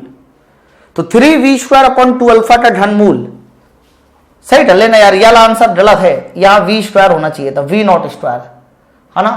प्रारंभिक वेलोसिटी v नॉट है, तो v नॉट हमारी प्रारंभिक वेलोसिटी है, तो v नॉट की जगह पे प्रारंभिक वेलोसिटी, हाँ यहां स्क्वायर कर लेना यार, ये गलत है यहां पर, ऑप्शन नंबर बी सही हो जाएगा, 3v0 स्क्वायर अपॉन 2 अल्फा की पावर 1/3। ठीक है, सही कर लेना इसको। तो मैंने इंटीग्रेशन का या v into dv upon dx रखा, सवाल सॉल्व हो गया। आगे बढ़ते हैं नेक्स्ट क्वेश्चन की ओर। क्वेश्चन नंबर 37 देखिए क्या कहता है, प्रक्षेपण कोण जिसके लिए प्रक्षेप की क्षैतिज परास अधिकतम ऊंचाई के बराबर है। तो आसान सवाल है। सवाल में रेंज की वैल्यू को हाइट के बराबर दे दिया गया। तो याद करो यहां जो n होता है वो कितना हो जाएगा 1, और जब n 1 हो जाएगा तो tan थीटा बराबर होता है 4/n, n है 1, तो n 1 हो रही है तो थीटा बराबर कितना हो जाएगा, तो tan इनवर्स 4 मेरा उत्तर हो जाएगा। tan इनवर्स 4 है, बिल्कुल है, ऑप्शन नंबर सी 37 का। अगला क्वेश्चन देखते हैं, क्वेश्चन नंबर 38 क्या बोलता है, एक गेंद ऊपर की ओर फेंकी जाती है। ठीक है, एक गेंद ऊपर की ओर फेंकी जाती है और यह परवलयाकार पथ पर गमन करते हुए पृथ्वी पर लौट आती है। निम्न में से कौन सा घटक अचर रहेगा? अच्छा, अचर मतलब कांस्टेंट है ना। निम्न में से बताइए कौन से पैरामीटर कांस्टेंट रहेगा? काइनेटिक एनर्जी नहीं सर, गेंद की चाल बिल्कुल नहीं, हॉरिजॉन्टल वेलोसिटी हाँ सर, हमेशा जो हॉरिजॉन्टल वेलोसिटी होती है वही कांस्टेंट रहती है प्रोजेक्टाइल मोशन में, इस बात को हमेशा ध्यान रखिएगा। आगे बढ़ते हैं, क्वेश्चन नंबर 39 देखिए क्या कहता है 39। ये क्वेश्चन तो हो चुका है यार, ये क्वेश्चन हो चुका है। y बराबर 8t माइनस 5t स्क्वायर है और x बराबर 6t है। तो बताइए प्रक्षेप वेग बताना है, प्रक्षेप को प्रक्षेपित किया जाता है, वेग बताना है। तो ये देखो ये x बराबर जो 6t है ना, यहां से u cos थीटा बराबर 6 आ जाएगा, और ये जो y बराबर 8t माइनस 5t स्क्वायर है तो 8 यानी u sin थीटा बराबर 8 आ जाएगा, और दोनों का स्क्वायर काटे जैसे ही जोड़ोगे तो u बराबर पता चल जाएगा आपको 10 मीटर पर सेकेंड। स्क्वायर काटे जोड़ना भी है और अंडर रूट भी लेना है, अंडर रूट भी लेना, option number C. Next question, किसी प्रक्षेप का क्षैतिज परास उसकी महत्तम ऊंचाई की 4 गुनी है। मतलब क्षैतिज परास जो है वो महत्तम ऊंचाई की 4 गुनी है, तो n 4 हो रही है यहां पर, तो tan थीटा बराबर कितना होता है 4/n, और n तुम्हारा 4 आ चुका, 4/4 8 आ चुका, और tan थीटा में 8 45 डिग्री का मान होता है, 45 डिग्री का। चलिए नेक्स्ट क्वेश्चन की ओर। अरे वाह, मोमेंटम की बात मैंने जो बताया था, मोमेंटम देखिए सवाल क्या है, m द्रव्यमान का एक कण v वेग से 36 से 45 डिग्री के कोण से फेंटा जाता है, कोई दिक्कत नहीं। जब कण अधिकतम ऊंचाई पर होता है तब प्रक्षेप बिंदु के परिता कण का कोणीय संवेग बताओ। तो कोणीय संवेग बताना है जब पिंड अधिकतम ऊंचाई पर है, वही प्रक्षेप बिंदु के परिता। तो मैंने बता रखा है कि अधिकतम ऊंचाई पर जो वेलोसिटी होती है वो u cos थीटा होती है, और परपेंडिकुलर डिस्टेंस ली जाएगी भाई u cos थीटा से हॉरिजॉन्टल, परपेंडिकुलर डिस्टेंस h बन जाएगी, तो ये h, इतना आंसर आएगा, इतना आंसर आएगा। लेकिन इसके लिए मुझे कुछ और काम भी करना पड़ सकता है, जैसे कि j बराबर हो जाएगा mu, ठीक है, cos थीटा, cos थीटा कितना 45 है, तो 45 cos 45 1/√2। लेकिन वही बात h का, h याद करो मैक्सिमम हाइट होती है, मैक्सिमम हाइट था u square sine square theta, तो भैया थीटा तो 45 है, अगर साइन 45 का मान देखा जाए तो 1/√2 स्क्वायर है, तो 1/2 हो जाएगा, u square sine square theta और बटे 2g, g की वैल्यू g ही रहने दीजिए, और साइन स्क्वायर 45 तुम्हारा 1/2 हो जाएगा, है ना। तो यहां तक कहानी समझ में आ रही होगी, h u square upon 2g sine square theta 45 sine 45 1/√2 square किया। तो अगर मैं इसको थोड़ा और ढंग से देखूं तो m u क्यूब और नीचे 2 दूनी 4 √2 यानी 4√2 जी, ये आंसर हो जाएगा, m u क्यूब अपॉन 4√2 जी। तो ऐसा दिखने वाला केवल मेरा एक ही उत्तर है, ऑप्शन नंबर बी। चेक कीजिए, m v cube upon 4√2g, ये मेरा उत्तर सही हो जाएगा। ठीक है, 42। आगे बढ़ते हैं नेक्स्ट क्वेश्चन की ओर। क्वेश्चन नंबर 43 देखिए क्या। अरे वाह, बहुत बढ़िया क्वेश्चन। लेकिन क्या ऐसे क्वेश्चन हो, अगर आपके कॉन्सेप्ट क्लियर है ना तो कैसा भी क्वेश्चन हो लग जाता है तुरंत, कोई परेशानी नहीं है। देखिए क्वेश्चन क्या है, एक पिंड मूल बिंदु पर विराम अवस्था का मतलब हो गया, पहले मूल बिंदु है, तो मूल बिंदु है इसका मतलब x 0 होगा, मूल बिंदु है, और विराम अवस्था मतलब प्रारंभिक वेलोसिटी 0, और सवाल भी यहीं से स्टार्ट है, तो जहां से सवाल स्टार्ट होता है वहां पर टाइम 0 होता है। ठीक है ना, ये चीज आपको पता चली। फिर आगे देखिए क्या बोला जा रहा है, एक्स अक्ष के अनुदिश 6 मीटर पर सेकेंड स्क्वायर का एक्सेलेरेशन है और वाई अक्ष के अनुदिश 4 मीटर पर सेकेंड स्क्वायर का एक्सेलेरेशन है। ठीक है, तो 4 सेकेंड बाद इसकी मूल बिंदु से दूरी, वाह भाई वाह, 4 सेकेंड बाद मूल बिंदु से दूरी, तो भाई एक्स अक्ष के अनुदिश जो एक्सेलेरेशन है वो 6 मीटर पर सेकेंड स्क्वायर है, ये है सवाल। और वाई अक्ष के जो अनुदिश है वो एक्सेलेरेशन है 8 मीटर पर सेकेंड स्क्वायर। अब मूल बिंदु से क्या पूछी जा रही, दूरी पूछी जा रही है, वो भी 4 सेकेंड में मूल बिंदु से दूरी पूछी जा रही है। कैसे निकले रही दूरी, तो इसके लिए मुझे क्या करना पड़ेगा, एक्स डायरेक्शन की दूरी अलग निकालो, वाई डायरेक्शन की दूरी अलग निकालो, और जब एक्स डायरेक्शन और वाई डायरेक्शन की दूरी निकल आए तो दोनों का स्क्वायर काटे जोड़ देना, अंडर रूट ले लेना, तो मूल बिंदु से दूरी आ जाएगी, है कि नहीं। तो एक्स डायरेक्शन में क्या हो रहा है, तो भाई एक बात बताओ जरा, कई सारे तरीके हैं वैसे सवाल को सोल्व करने के कि एक्सेलेरेशन यदि 6 है तो क्या वेलोसिटी बताई जा सकती है, बिल्कुल बताई जा सकती है। कैसे, इंटीग्रेशन का दो, तो 6 का इंटीग्रेशन समय के सापेक्ष लाओगे तो 6t आ जाएगा, कांस्टेंट रेल लगाना क्योंकि तीनों वैल्यू 0 है। और अगर मुझसे डिस्टेंस x पूछी जाए तो एक और बार इंटीग्रेशन करा दो, तो 6t का इंटीग्रेशन कराओगे तो t का इंटीग्रेशन t²/2 और t²/2 किया जाएगा तो 6/2 3t², 3t²। तो बिल्कुल ठीक इसी तरह से यहां पर भी v निकाला जाए तो 8t आएगा, हालांकि ये vx आएगा, ये vy आएगा, और यहां पर y निकाला जाए y डायरेक्शन की दूरी तो ये आ जाएगा कितना, 8t का इंटीग्रेशन t²/2 और t²/2 हो जाएगा तो 4t²। तो x और y के लिए मैंने फंक्शन बना लिया, लेकिन समय कितना बोला जा रहा था सर, समय था 4 सेकेंड, चेक कीजिए 4 सेकेंड, तो यहां 4 रखो तो t 4 रखा जाएगा, तो 4 × 16 = 48, यहां से x आ गया 48 मीटर, यहां 4 रखो, 4 × 16 = 64, y आ गया 64 मीटर। लेकिन ये तो x डायरेक्शन में चली गई दूरी है और ये y डायरेक्शन में, लेकिन मुझे तो मूल बिंदु से दूरी पूछी जा रही है ना x की पूछी जा रही ना y की, तो आंसर होगा दोनों का स्क्वायर काटे जोड़ना और वो भी अंडर रूट लेना, तो 64 का स्क्वायर प्लस 48 का स्क्वायर, ये मेरा उत्तर होगा सही। अब एक बात बताओ, 64 का स्क्वायर प्लस 48 का स्क्वायर 64 से ज्यादा ही आएगा, 56 नहीं हो सकता, 64 नहीं हो सकता, समझ पा रहे हैं ना। और 128 भी नहीं हो सकता, पता है क्यों नहीं हो सकता, 128 दोस्त मेरे तब होता जब 64 का डबल कराते, अगर ये भी 64 होता तो इसका आंसर आता 64√2 जो कि कहीं नहीं कम आएगा, इसका मतलब ये भी आंसर नहीं मिलेगा इससे, तो कंफर्म इसका आंसर 80 आएगा, 80 मीटर, 80 मीटर आएगा श्योर एकदम। 80 64 8 6 48, हाँ 80 आ भी गया, देखो कैसे। ये बताओ 48 और 8 64 के स्क्वायर में से कॉमन क्या है, तो कॉमन है 16 का स्क्वायर, 16 का स्क्वायर कॉमन है। अगर 16 का स्क्वायर दोस्त मेरे कॉमन ले लोगे तो बाहर निकालोगे तो अंडर रूट आ जाएगा, तो अंडर रूट निकलेगा 16, लेकिन भाई 16 का स्क्वायर जब कॉमन लिया जाएगा 16 × 64 तो यहां 4 का स्क्वायर आएगा, 16 × 48 3 का स्क्वायर आएगा, और 4 का स्क्वायर प्लस 3 का स्क्वायर 5 का स्क्वायर होता है, अंडर रूट 5 आएगा तो 16 × 5 = 80, यही मेरा उत्तर आ गया 80 मीटर। ठीक है, तो कैलकुलेशन भी आपको समझ में आनी चाहिए, कैलकुलेशन होनी कैसे है। आगे बढ़ते हैं नेक्स्ट क्वेश्चन की ओर, क्वेश्चन नंबर 44 देखिए क्या है।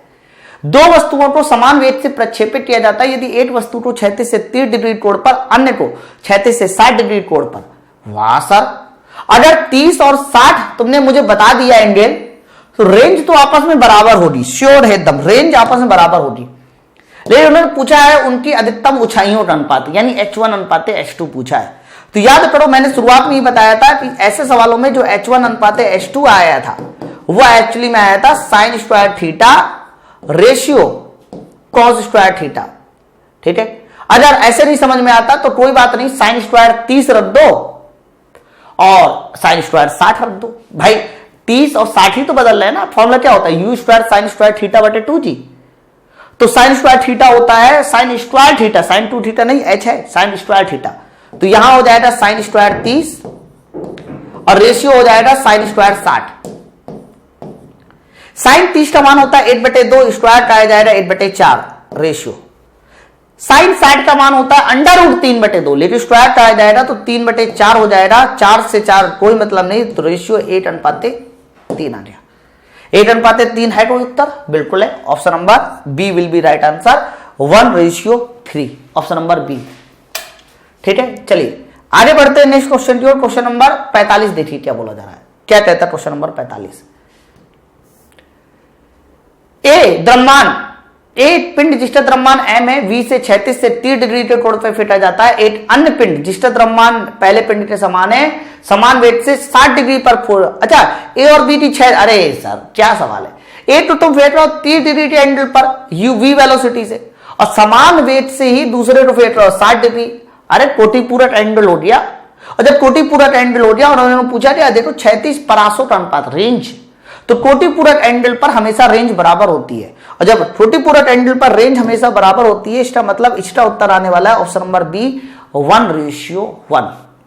ठीक है, हाँ मैक्सिमम हाइट का रेशियो पूछता है या फिर कोई और रेशियो पूछता तो वो भले ही चेंज हो सकता है, लेकिन इन्होंने 36 परास का रेशियो पूछा, सर वो सेम होगा। ठीक है, तो देखिए क्वेश्चन नंबर हमारा जो 46 से क्या कहता है, एक गोली बंदूक से 500 मीटर प्रति सेकंड के वेग से छोड़ी जाती, मतलब एक गोली है 500 मीटर प्रति सेकंड, ये वेलोसिटी इन्होंने दे दी, 15 डिग्री के एंगल पे छोड़ी जाती है, तो इन्होंने 36 परास पूछी है, रेंज पूछी है। तो एक बात बताइए रेंज का फॉर्मूला क्या होता है, तो भाई साहब रेंज का फॉर्मूला होता है यू स्क्वायर, तो यू स्क्वायर है तो यू कितना है, तो यू है तुम्हारा 500, तो 500 का स्क्वायर, तो 500 का स्क्वायर लिखने से अच्छा आप 500 जोड़े 500 लिखो, उससे जल्दी होता है। साइन 2 थीटा, अभी बताओ थीटा तुम्हारा 15 डिग्री लिखा हुआ है, अगर साइन 2 थीटा करोगे मेरे दोस्त, तो साइन 2 थीटा हो जाएगा साइन 30, और साइन 30 हो जाएगा 8/2, और नीचे होता है जी, तो जी का मतलब होता है साफ साफ 10, भाई यू स्क्वायर साइन 2 थीटा बटे जी। तो आप यहां से एक बात गौर से देखिए, तो 1 0 से 1 0 उड़ गया, और 2 से ये कितनी बार जाएगा 50 को 25 बार कैंसिल करेगा, और 25 जोड़े 5 करोगे तो 25 पंचे 125, और 125 के आगे 2 0 और लग जाएंगे, तो मेरा उत्तर आना चाहिए 12,500। तो 12,500 को जो उत्तर मिलेगा वो केवल और केवल ऑप्शन नंबर बी मिलेगा, है ना। तो सवाल आसान था, आपको यू दे दिया था, थीटा दे दिया था, और रेंज पूछे जा रहा था, option number B. Next question, question number 47 देखिए क्या है, 47। एक लड़के द्वारा फेंकी गई गेंद उसी तल से कुछ दूरी पर खड़े एक अन्य लड़के द्वारा 2 सेकेंड में पकड़ ली जाती है। एक बात बताओ, किसी गेंद को तुमने फेंका ऐसे, और दूसरा लड़का कितने सेकंड में पकड़ता है, भाई साहब 2 सेकंड में पकड़ता है, तो ये जो 2 सेकंड होगा वो उसका टाइम ऑफ फ्लाइट हो जाएगा, और एंगल दे दिया है, प्रक्षेपण वेग पूछा जा रहा है, आसान सा सवाल है, आपको करना कुछ नहीं है, टी बराबर क्या लगाना है 2u साइन थीटा बटे जी लगाना है। ठीक है, बताइए जरा टाइम कितना बोला जा रहा है, तो टाइम भाई साहब 2 सेकेंड है, 2u मुझे निकालना है, और साइन 30 देखो साइन 30, और साइन 30 होता है 8/2, लेकिन नीचे जी भी रहेगा, तो जी की वैल्यू को मैं 10 लिख सकता हूं। तो आप साफ साफ देखिए, अगर मैं इसको थोड़ा ढंग से सॉल्व रहा हूं, तो 2 से 2 ये कैंसिल हो जाएगा, और ये इधर जाएगा, तो जैसे ही इधर जाएगा तो u का मान 20 आ जाएगा, u का मान आ जाएगा 20, लेकिन 20 कोई उत्तर नहीं है, कोई दिक्कत नहीं, 19.6 तो है ना, ये उत्तर हो जाएगा। पता है क्यों, क्योंकि यहां जी की वैल्यू मैंने 10 ली है, अगर जी की वैल्यू मैं 9.8 लेता तो 9.8 गुणे 2 करता तो 19.6 आ जाता 20 की जगह पर, है ना, ऑप्शन नंबर ए। आगे बढ़ते हैं नेक्स्ट क्वेश्चन की ओर। क्वेश्चन नंबर 48 देखिए क्या बोला जा रहा है, जब यह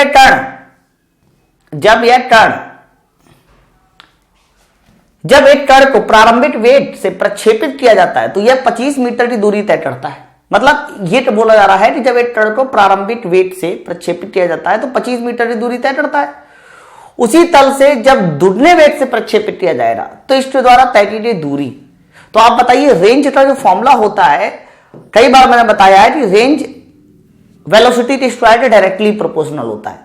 अब साफ साफ लिखा है कि जब वेलोसिटी पहले प्रारंभिक वेग से फेंका गया था तो 50 मीटर की दूरी तय करता है, लेकिन इन्होंने बोला उसी तल पे जब वेग को दुगना कर दिया जाए, मतलब दुगने वेग पे प्रोजेक्टाइल किया जाए, दुगने वेलोसिटी पे वेलोसिटी दुगनी की जाए, तो अगर वेलोसिटी दुगनी की जाएगी u डबल किया जाएगा, तो u भाई साहब डबल करोगे तो r 4 गुना हो जाएगा।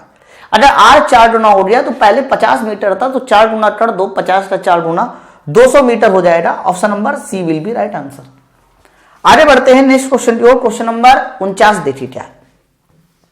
एक वस्तु 36 से 30 डिग्री के कोण पर 9.81 मीटर पर सेकेंड की वेलोसिटी से फेटेड है। ये कितने समय बाद पृथ्वी से टकराएगी, मतलब टाइम ऑफ फ्लाइट पूछा जा रहा है। तो टाइम ऑफ फ्लाइट होता है 2u की जगह पर हो जाएगा 9.8 2u साइन थीटा बटे जी। तो साइन थीटा मतलब साइन 30 तो साइन 30 हो जाएगा 8/2 और नीचे जी, तो जी की वैल्यू को भी मैं 9.8 लूं ताकि कैंसिल आउट हो जाए। तो 2u साइन थीटा साइन 30 8/2 बटे जी। तो आप साफ साफ देख पा रहे हो कि ये पूरी ऊपर वाली वैल्यू नीचे वाली वैल्यू से कट जाएगी, तो टाइम का आंसर या टाइम ऑफ फ्लाइट का आंसर 1 सेकेंड आ जाएगा। Option number B will be right answer. आगे बढ़ते हैं नेक्स्ट क्वेश्चन की ओर। क्वेश्चन नंबर 50 देखिए क्या बोला जा रहा है। एक क्रिकेटर किसी गेंद को अधिकतम 100 मीटर की क्षैतिज दूरी तक फेंक सकता है। सवाल यह है कि एक क्रिकेटर किसी गेंद को ज्यादा कितने मीटर की 100 मीटर की क्षैतिज दूरी तक फेंक सकता है।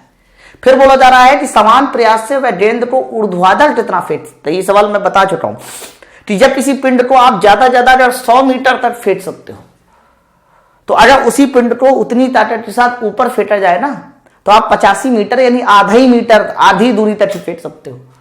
तो वह समान प्रयास से वह गेंद को ऊर्ध्वाधर ऊपर की ओर फेंकता है। गेंद द्वारा प्राप्त अधिकतम ऊंचाई बताइए, है ना। तो आंसर हो जाएगा 100 मीटर, सॉरी कितना नहीं, सॉरी 100 था, तो आंसर हो जाएगा 50 मीटर। ऑप्शन नंबर डी, है ना। अगर आप यहां 100 मीटर फेंक सकते हो तो ऊपर ऊंचाई तक केवल 50 मीटर ही तक फेंक सकते हो।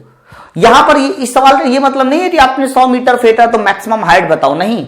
इसका मतलब ये है कि तुमने एक बार हॉरिजॉन्टली फेंका तो 100 मीटर दूर फेंक रहे हो अधिकतम, लेकिन उसे अधिकतम से अगर एकदम वर्टिकली फेंकोगे तो कितना फेंक सकते हो, 50 मीटर तक फेंक सकते हो। ये है सवाल, ठीक है। चलिए आगे क्वेश्चन देखिए। क्वेश्चन नंबर 51 क्या कहता है।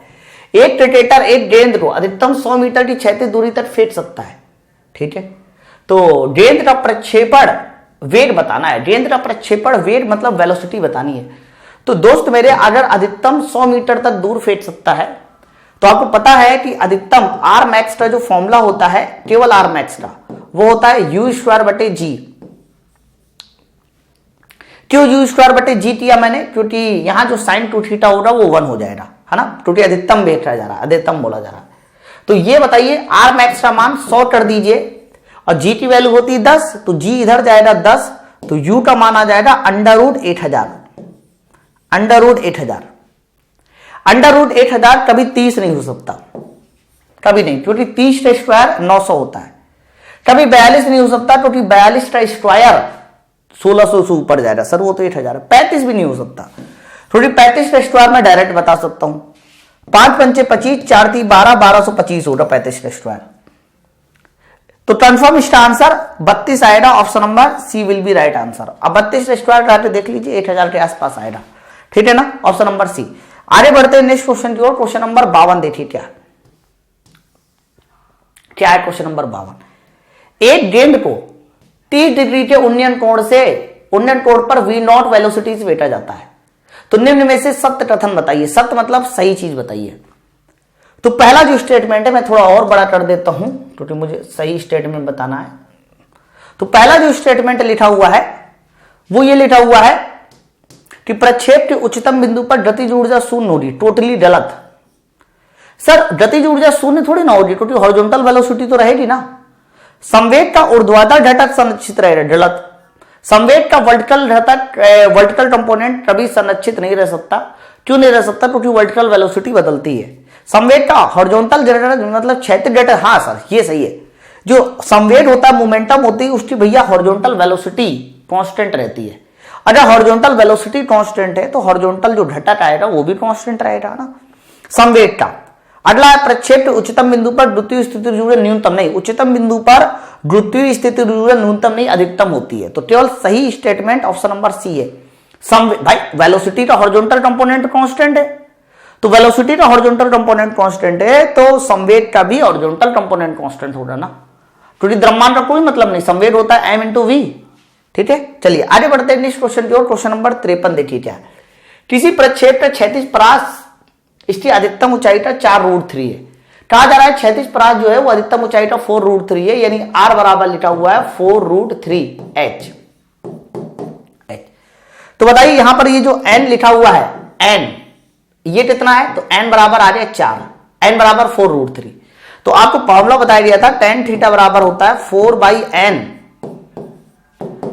और n आ गया 4√3, तो 4 से 4 कैंसिल, तो 1/√3, और 1/√3 जो मान आता है ना tan थीटा में वो 30 डिग्री का होता है। 30 डिग्री का मान 1/√3 होता है। ऑप्शन नंबर डी सही हो जाएगा। ठीक है, ऑप्शन नंबर डी। आगे बढ़ते हैं नेक्स्ट क्वेश्चन की ओर। क्वेश्चन नंबर देखिए 54 नंबर क्या है। एक गेंद किसी मीनार के शिखर से, अरे वाह, अभी सवाल थोड़ा कैलकुलेटिव है, कोई दिक्कत नहीं, हो जाएगा, कोई बड़ी बात नहीं है, ध्यान देना पड़ेगा बस कैसे सवाल सॉल्व होगा। सवाल यह है कि एक गेंद किसी मीनार के शिखर से 36 से 30 डिग्री कोण पर 50 मीटर पर सेकेंड की वेलोसिटी से ऊपर की ओर फेंकी जाती है। मतलब कहने का यह है कि सर मान लीजिए ये मीनार है और इस मीनार से एक गेंद 36 से 30 डिग्री के एंगल पर, 36 से 30 डिग्री के एंगल पर 50 मीटर पर सेकेंड की वेलोसिटी से ऊपर की ओर फेंकी जाती है। ठीक है, तो गेंद का जो पथ बनेगा वो गेंद का पथ ऐसे जाते हुए ऐसे जाएगा, ऐसे बनेगा, ऐसे बनेगा, गेंद का ये पथ हो जाए। तो बोला जा रहा है आपका सवाल कि कितने क्षणों बाद, अच्छा 70 मीटर ये मीनार की ऊंचाई भी दे दी, मीनार की ऊंचाई 70 मीटर दे दी। कहा जा रहा है कितने क्षणों बाद गेंद जमीन पर पहुंचेगी, कोई दिक्कत नहीं लाएगा, इसलिए मुझे इस वर्टिकल कंपोनेंट का सहारा लेना पड़ेगा। तो एक बात बताओ, 5 cos 30 हॉरिजॉन्टल होगा जबकि 5 sin 30 वर्टिकल होगा ना। वर्टिकल कंपोनेंट 50 sin 30 ये ऊपर होगा। तो मैं दूसरा वाला समीकरण लगा रहा हूं, h बराबर ut प्लस हाफ GT² लगा रहा हूं, इसको अप्लाई करो, इसी से आंसर आ जाएगा तुरंत। देखना h क्या है सर, h होता है विस्थापन। तो ये बताओ यहां से तुमने शुरू किया और यहां तक गए तो जो विस्थापन आया वो नीचे की ओर आया, नीचे की ओर है, इसलिए विस्थापन h का जो मान लिया जाएगा वो माइनस में लिया जाएगा। तो ये -70 करना। u होता है प्रारंभिक वेलोसिटी, लेकिन मैं विस्थापन वर्टिकल डायरेक्शन में ले रहा हूं तो वेलोसिटी भी वर्टिकल डायरेक्शन में होनी चाहिए।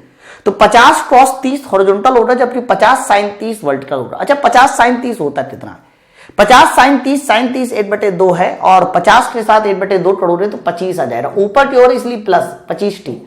जी हमेशा नीचे की ओर होता है और जी नीचे की ओर होता है, इसलिए जी माइनस में, तो 1/2 करोगे तो 5t²। ये सवाल का सोल्यूशन बनेगा। अगर मैं थोड़ा और इसको ढंग से लिखूं, 5t² इधर ले आऊं तो 5t² माइनस 25t, और यहां पर आ जाएगा -70 बराबर 0। इसको सॉल्व करके आप t के 2 मान बता सकते हैं। मैं चाहूं तो इसको थोड़ा सा और ब्रेक कर लूं, 5 से डिवाइड कर दूं तो t² ये हो जाएगा -5t ये हो जाएगा, और 14 पंचे 70। अगर 14 को देखा जाए तो 14 को मैं 7 दूनी 14 लिख सकता हूं, 7 दूनी 14 तो -7t प्लस 2t और माइनस का 14 बराबर 0। अगर मैं इसको और ब्रेक करूं तो t के 2 मान आएंगे या 2 कंपोनेंट आएगा, एक t -7 आएगा और दूसरा आएगा t प्लस 2 बराबर 0। तो t के 2 मान निकलेंगे, एक तो -2 निकलेगा और दूसरा +7 निकलेगा। तो -2 आंसर नहीं हो सकता क्योंकि -2 का मतलब पीछे आ जाना हो गया। तो t बराबर 7 सेकेंड, यानी प्लस वाली वैल्यू मेरी आंसर हो जाएगी t बराबर 7 सेकेंड, है ना, t बराबर 7। ठीक है, इधर नोट कर लेना भैया। आगे बढ़ते क्वेश्चन नंबर 55 देखिए क्या बोला जा रहा है। दो वस्तुओं को 36 से क्रमशः 45 डिग्री और 60 डिग्री के एंगल पर फेंका जाता है। मतलब दो वस्तुएं हैं, एक को 45 पर, एक को 60 डिग्री के एंगल फेंका जाता है। दोनों वस्तुओं द्वारा प्राप्त ऊर्ध्वाधर ऊंचाई समान है। अच्छा वर्टिकल हाइट सेम है, मैक्सिमम हाइट। तो प्रारंभिक वेगों का अनुपात बताओ। तो भाई मैक्सिमम हाइट सेम है, तो आप ये कह सकते हो कि सर h1 बराबर h2 है सवाल में। तो h1 क्या हो जाएगा, तो h1 हो जाएगा u1² sin स्क्वायर थीटा। तो पहले वाले का थीटा है 45 डिग्री। अब बटे 2g लिखने की जरूरत नहीं है क्योंकि 2g दोनों से कैंसिल आउट हो जाएगा। मैं क्यों फालतू में 2g लिखूं, u2² और यहां पर हो जाएगा sin स्क्वायर और दूसरे वाले का एंगल है 60, तो यहां पर 60 डिग्री हो जाएगा। ठीक है, अब वैल्यू पुट करा दो तो u1² sin 45 कितना होता है 1/√2, लेकिन sin स्क्वायर है तो 1/2 हो जाएगा। u2² sin 60 होता है √3/2, लेकिन स्क्वायर लगा हुआ है √3/2 का, तो मैं कह सकता हूं कि यहां पर हो जाएगा 3/4। तो मुझे u1 बटे u2 चाहिए, तो u1 बटे u2 निकालने के लिए पहले इसको 4 को 2 बार कैंसिल कर दो, तो u1 बटे u2 निकाला जाएगा तो वो कन्फर्म 3 बटे 2 का अंडर रूट आ जाएगा। और 3 बटे 2 का अंडर रूट कौन सा ऑप्शन है? Option number C will be right answer, under root 3 बटे 2। तो काफी आसान सा सवाल था, h1 h2 बराबर करना था, लेकिन मैंने जानबूझ के 2g नीचे नहीं लिखा क्योंकि 2g इधर भी 2g उधर भी कैंसिल आउट हो जाएगा, तो मैं क्यों लिखूं 2g सीधा सीधा u1 square sine square theta बराबर u2 square sine square theta, दूसरा वाला थीटा लगा दिए। चलिए क्वेश्चन नंबर 56 देखिए। किसी वस्तु को 45 डिग्री के कोण पर फेंटा जाता है, किसी वस्तु को 45 डिग्री के कोण पर फेंटा जाता है, तो वस्तु की क्षैतिज परास और अधिकतम ऊंचाई में क्या संबंध होता है? मेरे भाई तुम 45 डिग्री पर जब भी कभी फेंकोगे तो मैं बता चुका हूं कि जो रेंज आर बराबर होती है ना, वो मैक्सिमम हाइट की 4 गुनी होती है। ये उसी 45 के लिए है, उसी 45 पे जब फेंकोगे तो रेंज मतलब ये और मैक्सिमम हाइट का अनुपात, तो आर बराबर 4h होता है। तो आंसर पहले उन्होंने देखो क्षैतिज परास बोला है, फिर अधिकतम ऊंचाई बोला है, यानी सवाल में आर बटे एच पूछा जा रहा है, तो आर बटे जो एच हो जाएगा वो 4:8 हो जाएगा। 4:8 कौन सा आंसर है? ऑप्शन नंबर डी है, 4:1। आगे बढ़ते हैं नेक्स्ट क्वेश्चन की ओर, क्वेश्चन नंबर 57 देखिए। किसी प्रक्षेप की अधिकतम परास 400 मीटर है, ये पिछले वाले सवाल से, अधिकतम परास 400 मीटर है, इसके द्वारा प्राप्त अधिकतम ऊंचाई, मतलब इन्होंने अधिकतम परास 400 मीटर दे दिया और अधिकतम परास या अधिकतम क्षैतिज परास थीटा बराबर 45 पर होती है, और इन्होंने अधिकतम ऊंचाई पूछी है। ये नहीं कहा है सवाल में कि तुमने फेंका है फिर उसको वर्टिकली कितना हाइट चाहिए, ऐसा वो सवाल दूसरा था, ये सवाल दूसरा है। तो इसमें कहा जा रहा है कि जब अधिकतम परास 400 मीटर हो तो उसी समय अधिकतम ऊंचाई कितनी होनी चाहिए, तो r बराबर 4h होता है। r तुम्हारा 400 मीटर हो गया, 4 इंटू h, तो h बराबर कितना आ जाएगा? तो सर h बराबर आ जाएगा 100 मीटर। 100 मीटर है कोई answer? Option number A will be right answer. आगे बढ़ते हैं नेक्स्ट क्वेश्चन की ओर, क्वेश्चन नंबर 58 देखिए। ये तो ऐसे ही मुझे सॉल्व हो जाएगा, है ना, कोशिश करें भी इसको भी आप मुझे सॉल्व करने के लिए। क्वेश्चन देखिए 58 क्या है?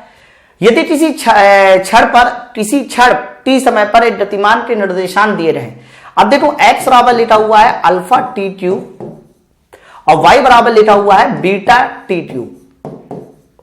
सवाल है कि समय t पर कण का वेग बताओ, तो कण का वेग निकालने के लिए मुझे एक बार डिफरेंशिएट करना पड़ेगा, तो यहां से डिफरेंशिएट किया जाएगा, मतलब dx/dt निकाला जाएगा, तो यह आ जाएगा 3 अल्फा टी स्क्वायर, और यहां से dy/dt निकाला जाएगा, तो यह आ जाएगा 3 बीटा टी स्क्वायर, है ना। लेकिन मुझे तो वेलोसिटी चाहिए, नेट वेलोसिटी, तो दोनों के स्क्वायर काटे जोड़ दो भाई, ये एक्स डायरेक्शन की वेलोसिटी वाई डायरेक्शन की, तो जब दो परपेंडिकुलर होते हैं तो स्क्वायर काटे जोड़ा जाता है, स्क्वायर काटे जोड़ दो और अंडर रूट ले लो, है ना। तो स्क्वायर काटे जोड़ा जाएगा, अंडर रूट लिया जाएगा, तो कन्फर्म 3t स्क्वायर दोनों में कॉमन है, जो कि बाहर आ जाएगा और अंदर आ जाएगा alpha square plus beta square, तो 3t स्क्वायर बाहर और अंदर हो जाएगा alpha square plus beta square. Answer चमकना चाहिए आपको।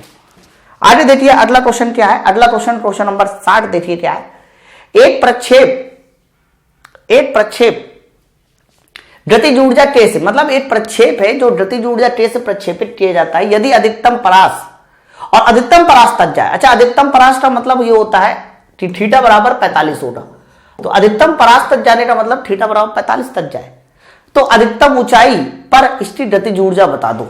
आसान सा सवाल बन गया, क्योंकि बात अधिकतम परास की बोल दी, तो थीटा बराबर 45 और अधिकतम ऊंचाई पर गतिज ऊर्जा, तो अधिकतम ऊंचाई पर जो गतिज ऊर्जा k डैश होती है वो होती है प्रारंभिक गतिज ऊर्जा इंटू कॉस स्क्वायर थीटा, ये होती है। तो अगर k कॉस स्क्वायर थीटा होता है तो k और कॉस स्क्वायर थीटा, तो भाई साहब यहां कॉस स्क्वायर 45 हो जाएगा, और कॉस 45 कितना होता है 1/√2, लेकिन स्क्वायर लगा हुआ है जिसकी वजह से आंसर हो जाएगा k/2। तो k/2 का कौन सा आंसर है?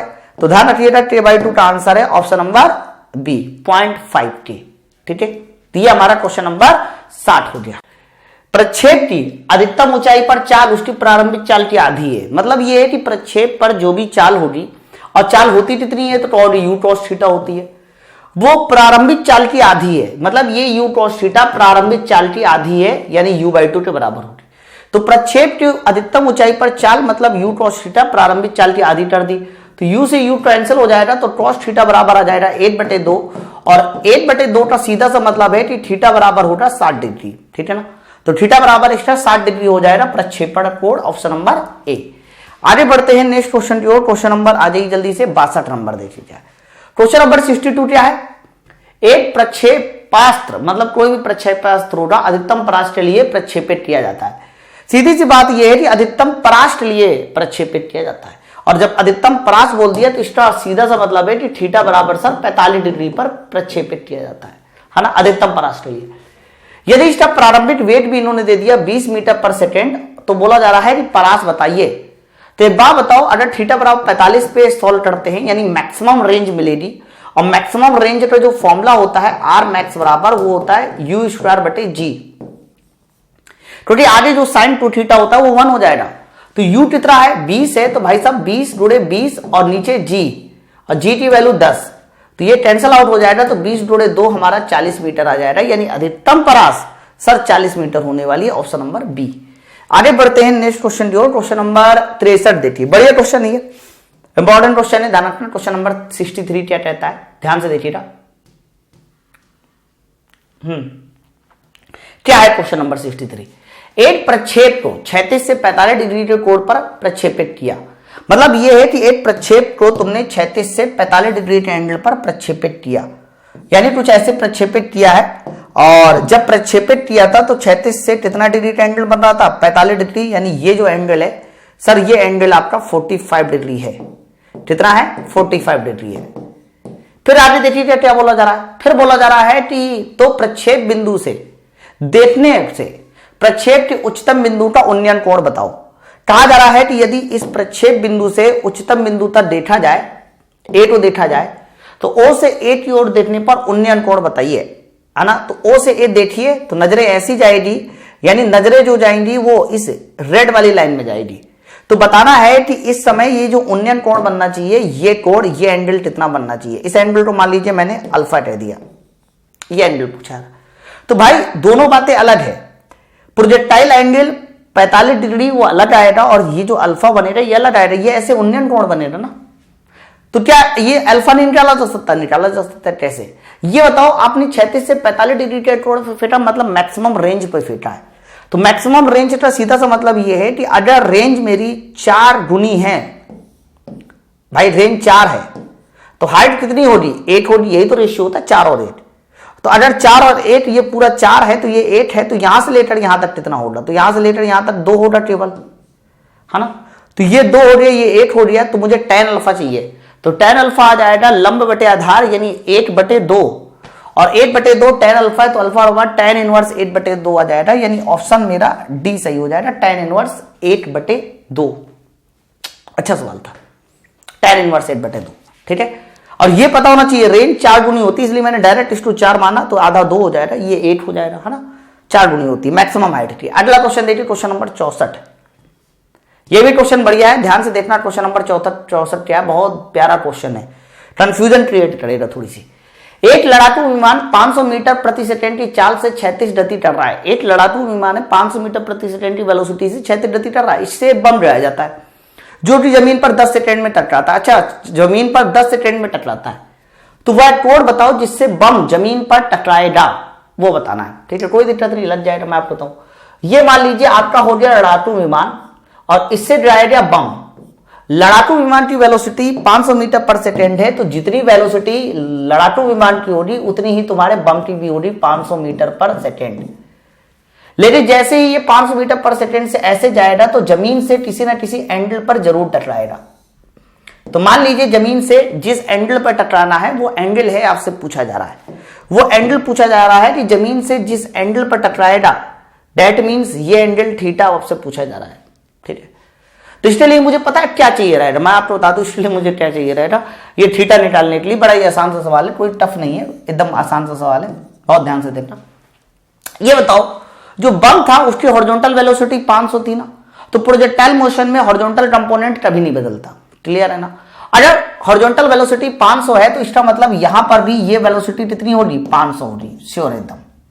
ये वेलोसिटी भी 500 मीटर पर सेकेंड होगी।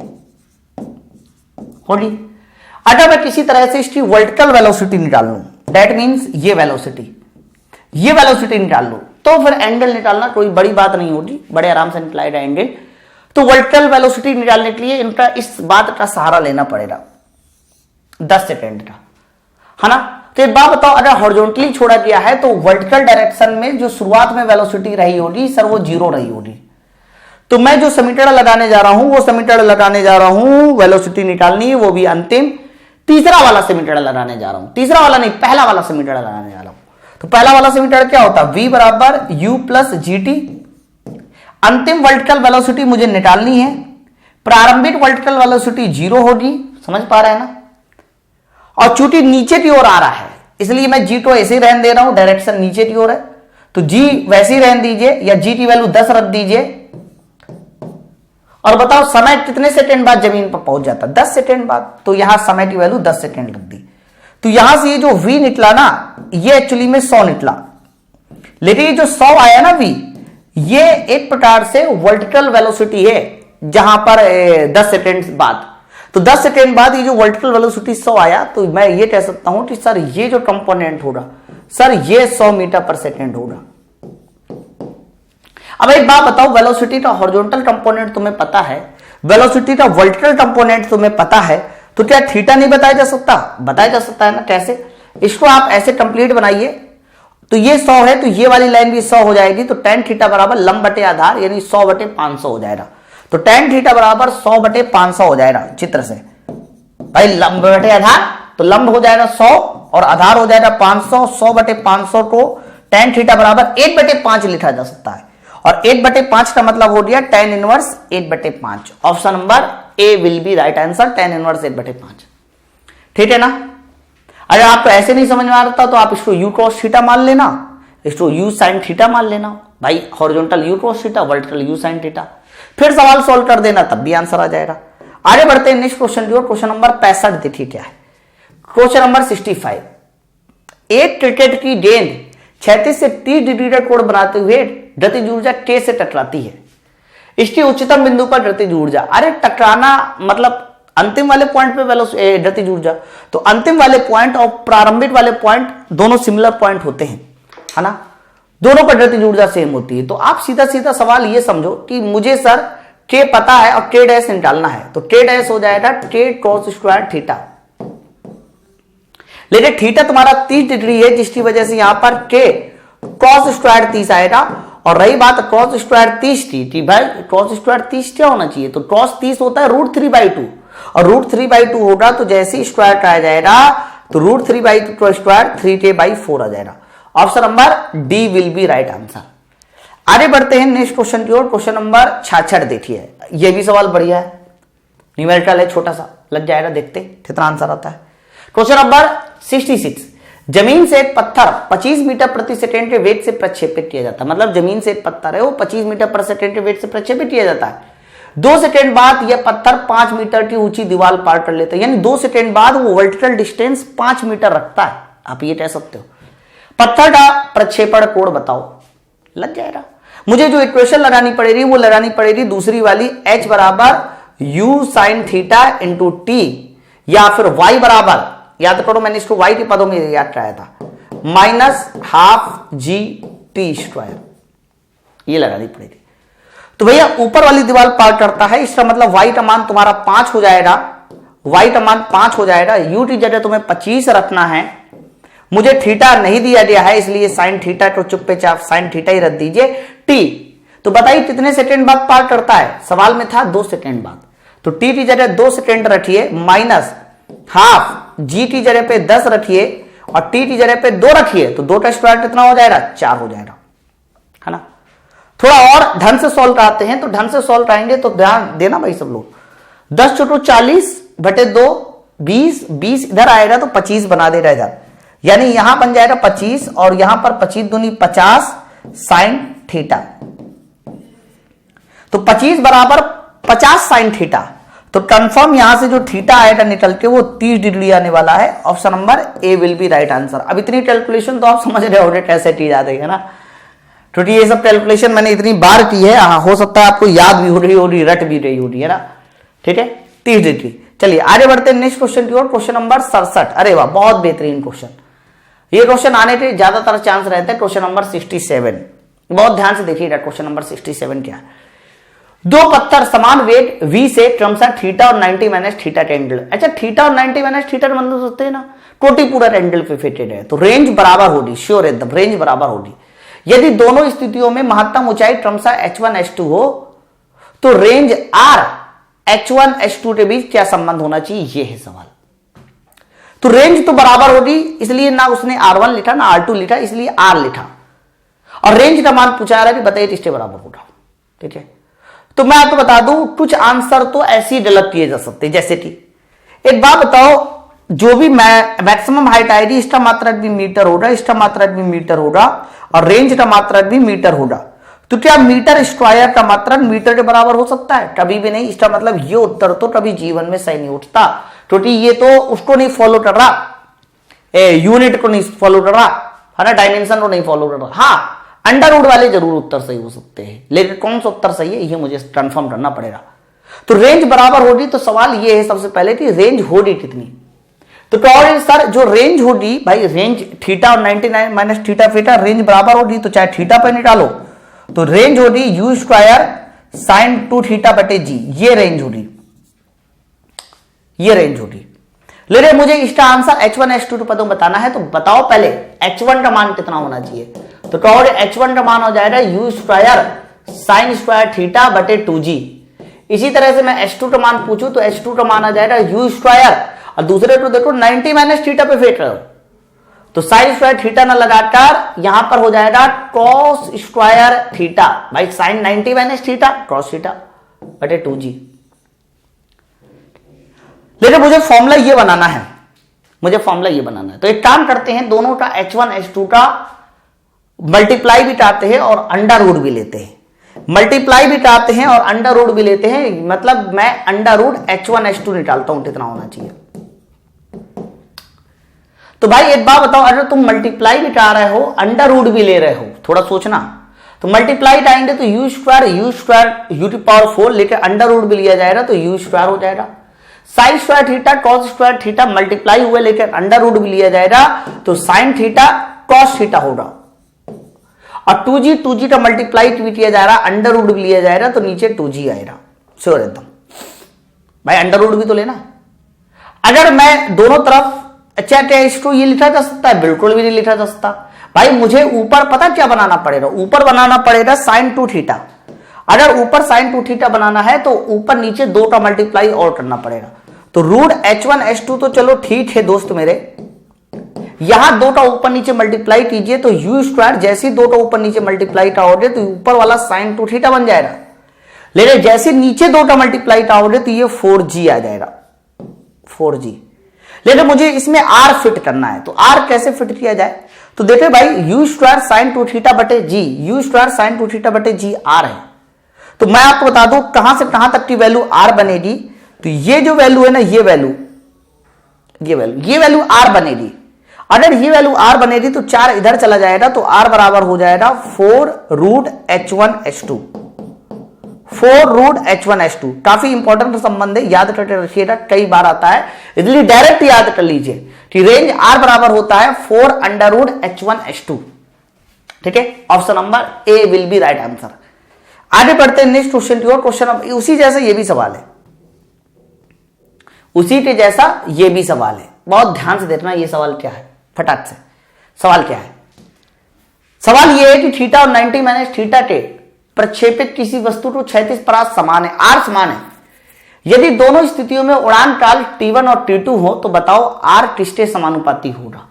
ये है सवाल, आर किसके समानुपाती होगा। ठीक है, तो एक बात बताइए, दोनों ही स्थितियों में रेंज बराबर होगी, तो आर का मुझे कोई महत्व नहीं है, आर तो मैं डायरेक्ट बता सकता हूं कि रेंज दोनों बराबर होगी साइन 2 थीटा बटे जी। सर ये रेंज होगा, श्योर है, लेकिन मैं उड़ान काल t1 और t2 में जरूर बताना पड़ेगा। तो भाई साहब अगर मैं थीटा पे, जब एंगल थीटा पे फेंका था, तो उड़ान काल t1 पूछा जाए तो कहोगे 2u साइन थीटा बटे जी,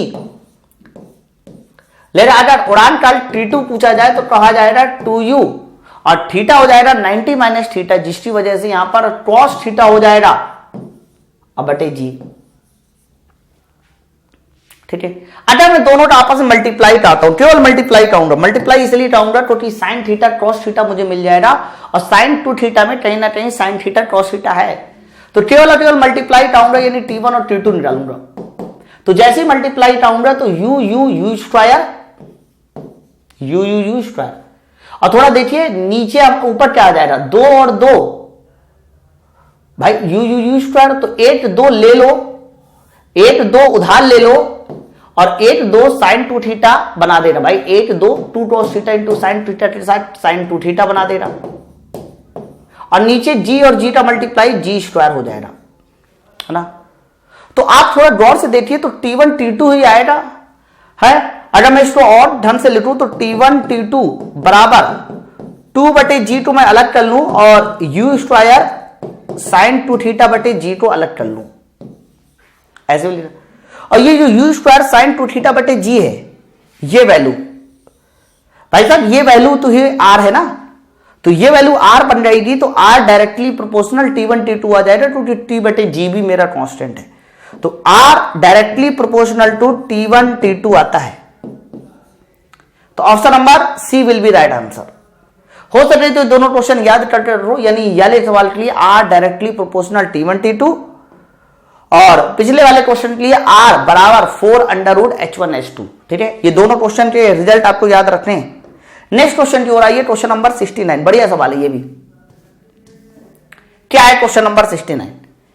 एक गेंद क्षैतिज से अल्फा कोण पर वी वेग से प्रक्षेपित की जाती है, मतलब एक गेंद है वो क्षैतिज से अल्फा कोण पर वी वेग से प्रक्षेपित की जाती है, मतलब इसी समय शुरुआत में ये जो एंगल है वो कितना है, अल्फा है। फिर बोला जा रहा है कितने वेग से प्रक्षेपित की जाती है, वी वेलोसिटी से। जब यह क्षैतिज से बीटा कोण बनाती है, अब देखो क्षैतिज से कोण चेंज होता रहेगा, यहां पर क्षैतिज से कितना कोण बन रहा है, बीटा कोण बन रहा है। तो इस समय इसकी चाल बताओ, मान लीजिए इस समय इसकी चाल है यू नहीं है, यू तो पहले ही मान रखा है, यू मान के ऑप्शन दिया है यार इन्होंने, चलो यू मान के कर लेते।